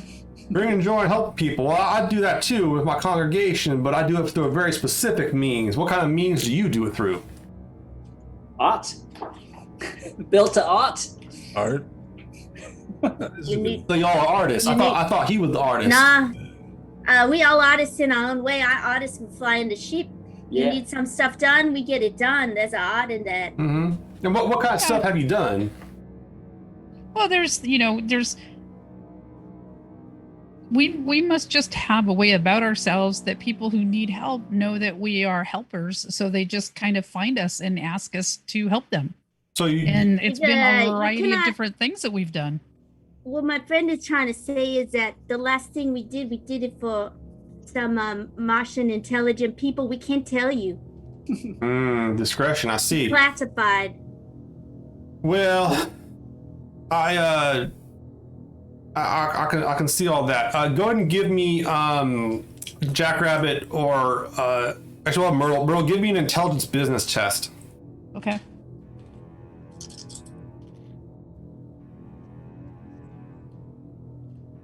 $14. He says, all right, so you all professional good Samaritans. Is that a good way to put it? That is a great way to put it. All right, well, I can be a little. I'm gonna leave the branding up to the Cord here, but you guys take that one for free. And I whispered a Cord, but with guns. And for pay. Yeah. Hey. He says, so I don't mind. You know, you gotta forgive me here, and I know it ain't polite at a dinner to go over politics or religion, but no one has ever accused me of being a polite man. What sort of god do y'all nod to out there in the belt or out on Luna? I gotta know. Shove a handful of that food in my mouth when he asks that. I work with food. My Point to the family on sky. Luna, we're pretty agnostic. Agnostic. Okay. What about you, Miss De Leon? You know, the only thing I ever trust was Jackrabbit. So, you know, I trust Jackrabbit, I trust the ship I fly, and I trust the stars up in the sky. I see. How about you, Mr. Thompson? You're from Mars. You must know my congregation. There's plenty of good Christians here on Mars. Do we count you amongst us? I'm afraid not, sir. I'm sorry to hear that. But was another faith maybe Buddhist? Wiccan? Hinduism? Any of them? I'd rather not say. I'd rather keep that close to the chest. All right. Well, I can respect that. What about you, our artist friend? Oh, yeah, I don't know, man. Believe in the chance. The solar system, the galaxy, everything want to kill me. So I don't know. What is there? I just believe in luck. You believe in luck. Now, is that a luck? Is that the providence of God? That luck? No. Nobody knows. I don't know. Copain, nobody knows. Some people say that. The Mormons say this. Everybody say something different. Yeah, you're right though. The Mormons do say a lot. I will give you that. They do talk a big game. We'll see how they do here when that old Nauvoo gets going. We'll see if that happens. What about you, Ms. Kozlov? I never asked you this question, but then again, we were always business. Let's get to know each other a little bit better here. What kind of god do you nod to? Oh, well, I tend not to talk about that in business settings. I don't mean to be impolite. All right. Oh, that's fair enough. All right, I need everybody here to make a communication etiquette check. Oh dear. Oh no. Oh shit, 3 ones. Oh boy. All right, what'd you get, Myrtle? I'm sorry, I was laughing too hard. That's 8. 11. 11. All right, what'd you get, Onyx? 10 with the 3 on the drum. Okay. What about Jackrabbit? I got a 13 with double 3s and a 3 on the drama. Cord? Yeah, mine were doubles. Oh, also. can I use all of those 3 to impress? You have to have a success, and that was not a success. Oh, dang it. Cord, what'd you get? A 16. 16. All right, you succeed. And then what about Wyatt? Oh, I just got 3. Okay. So you guys kind of like, and basically, like, I'm gonna tell you, there's no way you can buy your way out of this fortune. Like, you guys, you guys screwed up shit. So you can tell this does not put him the right way. You do cordially, knowing his business and his attitude, kind of like how he doesn't talk a lot of shit. You do know he's not a fan of the Mormons, and that would have been if any of you had told him that you were outside of the Mormon Church, he probably would not have been happy with it. So it's not so much that you're guessing it's not so much he disagrees with their beliefs. It's that he wish he had the idea for the Nauvoo. It's more of a who could build a bigger phallic shaped thing in space, and they beat him to it. All right, he says, well, look, I appreciate that honesty and stuff like that too, and he's like, Ephraim, he was always a bit peculiar. When you guys are on the ship and you guys have scoured the whole thing, I'm sure, putting together, flying for a while, you find anything of his on there? Not that we're aware of, no. Oh, No. it looked pretty clean when we got it. So no one found anything? Okay, well, I appreciate that. Onyx, give me an intelligence engineering test. Okay. +2 and a 1. Okay, right. Ooh, nice. Okay, 9 and engineering 9. Okay, 9, 11, and +2, 13. Okay. So the one thing you do bring up real quick though about the ship that you always thought was kind of interesting is the advanced AI on the ship, the executive function system, and like that's kind of curious to you. And you bring it up to him, and he kind of says, "Oh, he's like, okay, that's still on there. They kept that intact. They didn't wipe that out." No, yeah, it's still going, and I always thought it was very strange. I mean, you only got one person Ephraim left by himself, so I want to make sure he gets out there. But yeah, that's impressive. Okay, well that's good to know that's still intact. I appreciate it. Have you looked into it much at all and how it works? Should I? I don't know. Have you? I have not yet, but maybe I'll take a look when we can get back on the ship. Maybe it has. Hold on. My thing is going off. He picks up his. Oh, I'm sorry. I gotta take this, guys. He kind of says. He's like, oh, he starts talking to this real quick about it. He's like, look. He's like, I gotta take this real quick. I'll be right back. Y'all keep with your dinner here. And he kind of goes off, and so does his bodyguard. He kind of has a conversation really quickly here, and they're like, what do you guys want to do while he's away from the table? I'm gonna put some more motor oil in his food. I'm gonna look over. I was gonna look over to Onyx and be like, hey, maybe you should see if you can bring up the security camera on our ship and see. Yeah. You managed to bring it up real quick, Onyx. Nothing's in there. There's nothing disturbed. The locks haven't been open at all. Okay. I think something maybe with the AI. Maybe we look into that. Maybe this code or trace something in there that maybe knows where Ephron went last. I don't know, but I know this pinche Koyo Ephron, if he's gonna use a password on that AI, it probably Anna Marie. Yeah, you smart. Do we hear what this guy's talking about? Make a perception test, Jackrabbit, while you try to listen to, while everyone else is talking, you're trying to listen to this conversation. That would be a 16. Okay. What was it? 16. You can hear him talking to someone, and you kind of can hear the conversation because the guy on the phone's talking pretty loud to him. And it seems like the guy's talking about someone trashing his farm, like his aquaponics farm. Okay. And and then you do hear distinctly, was it your guest that trashed my farm? And you can hear he says, no, they've been here all day, they've been hanging out, they've been occupied all day, not really a problem. Yeah, and I would communicate that. Some people they try to pin some stuff on us just because we built us. Yeah, maybe we stay here too long. We better be careful. Everybody wanna say we did something. Maybe we get a job, Myrtle, from this guy, and we get out of here. I don't like sitting here so long. Yeah, That's not a bad idea. All right, he goes, all right, so he comes back. I'm sorry about that. That was mighty rude of me. Well, look, I appreciate you guys hanging out with me and being so welcoming to me inviting you to hang out and be kind of part of my family here in this way and such, and have a nice dinner. Look, I want to come down to the brass tacks to y'all about why I have you here, why I'm talking to you all, and not beat around the bush. And I want to buy your ship.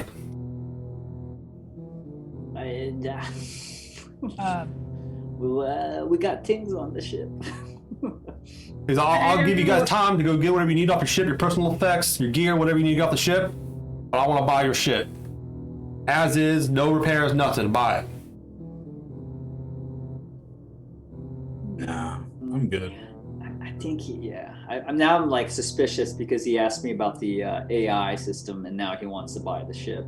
So I'm like, well, look, let me just look. I understand business talk can be bad for the digestion system. You know what I'm saying? So what I'm gonna do here is I want you guys to take a night, head back to the penthouse, think it over, take it easy. Morning, whenever tomorrow, we can work out the details, whatever you need. But I'm willing to pay cash up front, no problem, no questions asked. We walk about it. and we got no ship. Can you make sure that we can get into the airlock? Because I want to talk to the ship. I miss her. Yeah, and we gotta check some things, and we gotta fine tune it. I'll make sure you go and get access to whatever you need. I'm sure they'll have that all fixed up mighty quick for y'all. All right. Well, yeah. We'll take some time to think about it. Yeah, maybe more time to think about it. All right.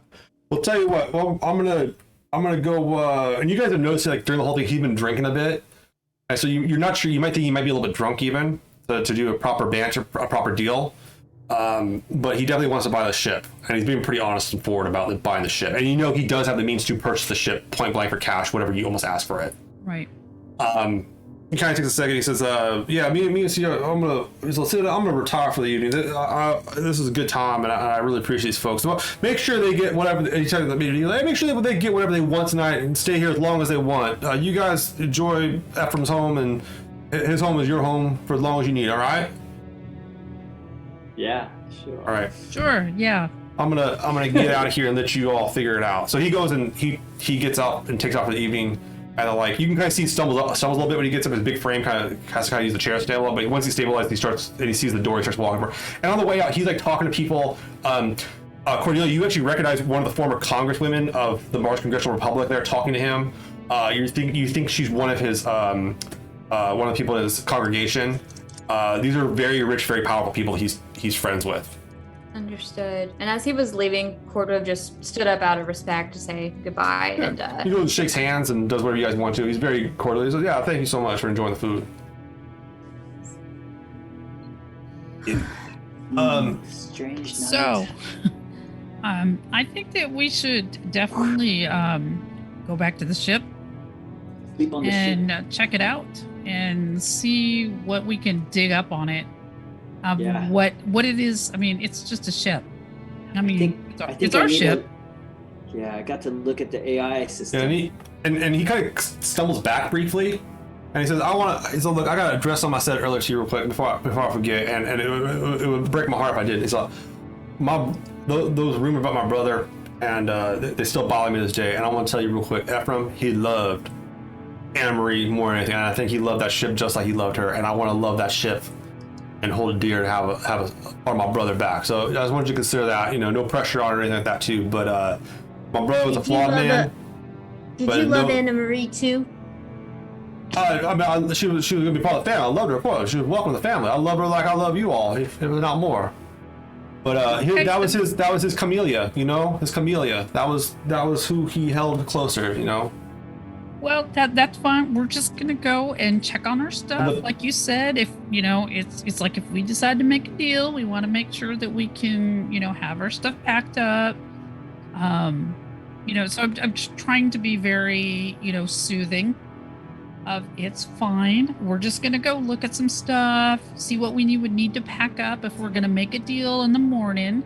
Don't worry about it right now. We'll worry it all about tomorrow.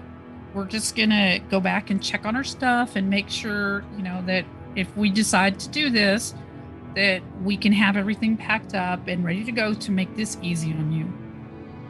Well, it sounds good. So he goes and walks off, and Sita kind of helps him out. He shakes some hands on the way out, says hi, tips the waiter, and all that kind of stuff. He leaves, and you guys enjoy the evening, talking whatever you wanted to talk about. The evening kind of closing up a little bit here. You walk outside the place as it's closing up. You definitely put a bill to this guy pretty hard. And you're standing there with Cordelia outside the nice district yard. Cordelia, you're thinking, you probably want to go back to your own home, stay there for the night, check out your own things, stuff like that. I don't know if you have a pet or something. But what you guys kind of sitting there ready to part for the evening, go your separate ways. What do you all want to do? I'd like to go back to the ship. I got a lot of pretty things there. Okay, so we're gonna go back to the ship. Yeah. And I tell Cord, I say, Taki for helping us and with the networking and giving us all this advice. We will probably contact you again. I would really like that. As part of our arrangement, I will be forwarding over a kind of a basic strategic plan, recommendations I see moving forward that may be good key areas to kind of focus on as a group, as well as if in the future you do need any assistance, a method of contacting me again. Good. Excellent. Okay. Perfect. Thank you. See, that was a good idea. Yeah, I look around like, Yeah. even though I didn't remember booking it, I'm like, yeah.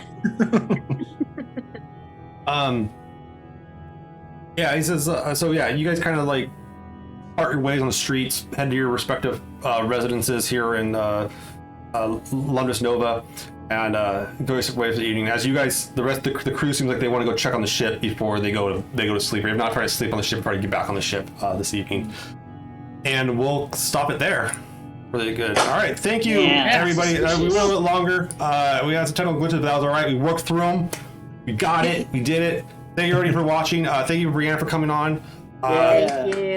Last Hey. chance for everybody to enter the giveaway tonight. Let me go ahead and put the details for you all. It is the word is business. Type that into the chat, and you will be entered for the giveaway. Please, thank you for those that subscribed and stuff like that too. The best way to help us out too is on our Patreon. I'll put the information for that in the chat as well. There's the Patreon information. You can go and jump on that and check out bonus episodes, podcasts, get previews and stuff coming up. All that good stuff. We love hearing from our patrons. Be sure to follow us on social media wherever you can and the like. Breanna, tell them where they can find you. Of course. So you can find me on Instagram and on Twitter at Breanna Flaim. I mentioned earlier at the beginning of the episode, I am a kind of a creative channel organizer, producer over at the Initiative Order, ambassador for Jasper's Game Day, and a cast member on Second Star to the Right. You can find us at Second Star Show here on Twitch. We stream a Neverland 5e setting game every other Friday. So we're taking this Friday off, but if you haven't had a chance to stop by, it starts at oh my goodness, my brain is going out on me. 5 p.m. Pacific Standard Time, and we'll be starting up again next Friday. Very Thank good. you guys so much again for having me. I had such a blast. Yay. This was so fun. It was so nice to have you. Yeah, it was a lot of fun. It was an interesting dynamic playing we had a heavy role play game tonight. That was a lot of fun. I'm gonna go ahead and pull the winner real quick. Here we go. I'm hitting the button. I gotta click roll it, and our winner is just another blue. Blue. Just another blue. Congrats. Hey, Ooh. congrats. Anyone know him? I don't know him. Nope. That's all right though. But what I'm gonna do, Justin, just another blue. I can't call him Justin. I will message you after the show and get your details to send you your cool prize set up here, which is this big old stack of stuff that I'm now stumbling with here for you. I'll send that out your way as soon as I get your information. But congratulations on the win. Everybody, thank you very much. We will catch you. We're off next week, and then we're going to be back on the 25th. So please, you can go catch up on some episodes. I'll put this episode up next week for sure. So if you missed it, you can go and catch up on it. But thank you so much for everybody for hanging out tonight. Thank you. All right, and we're gonna go Thanks, do a raid. everybody. Thanks, y'all. We're gonna hit someone to raid. I'll figure out who we'll raid in a second. Later, everybody. Bye.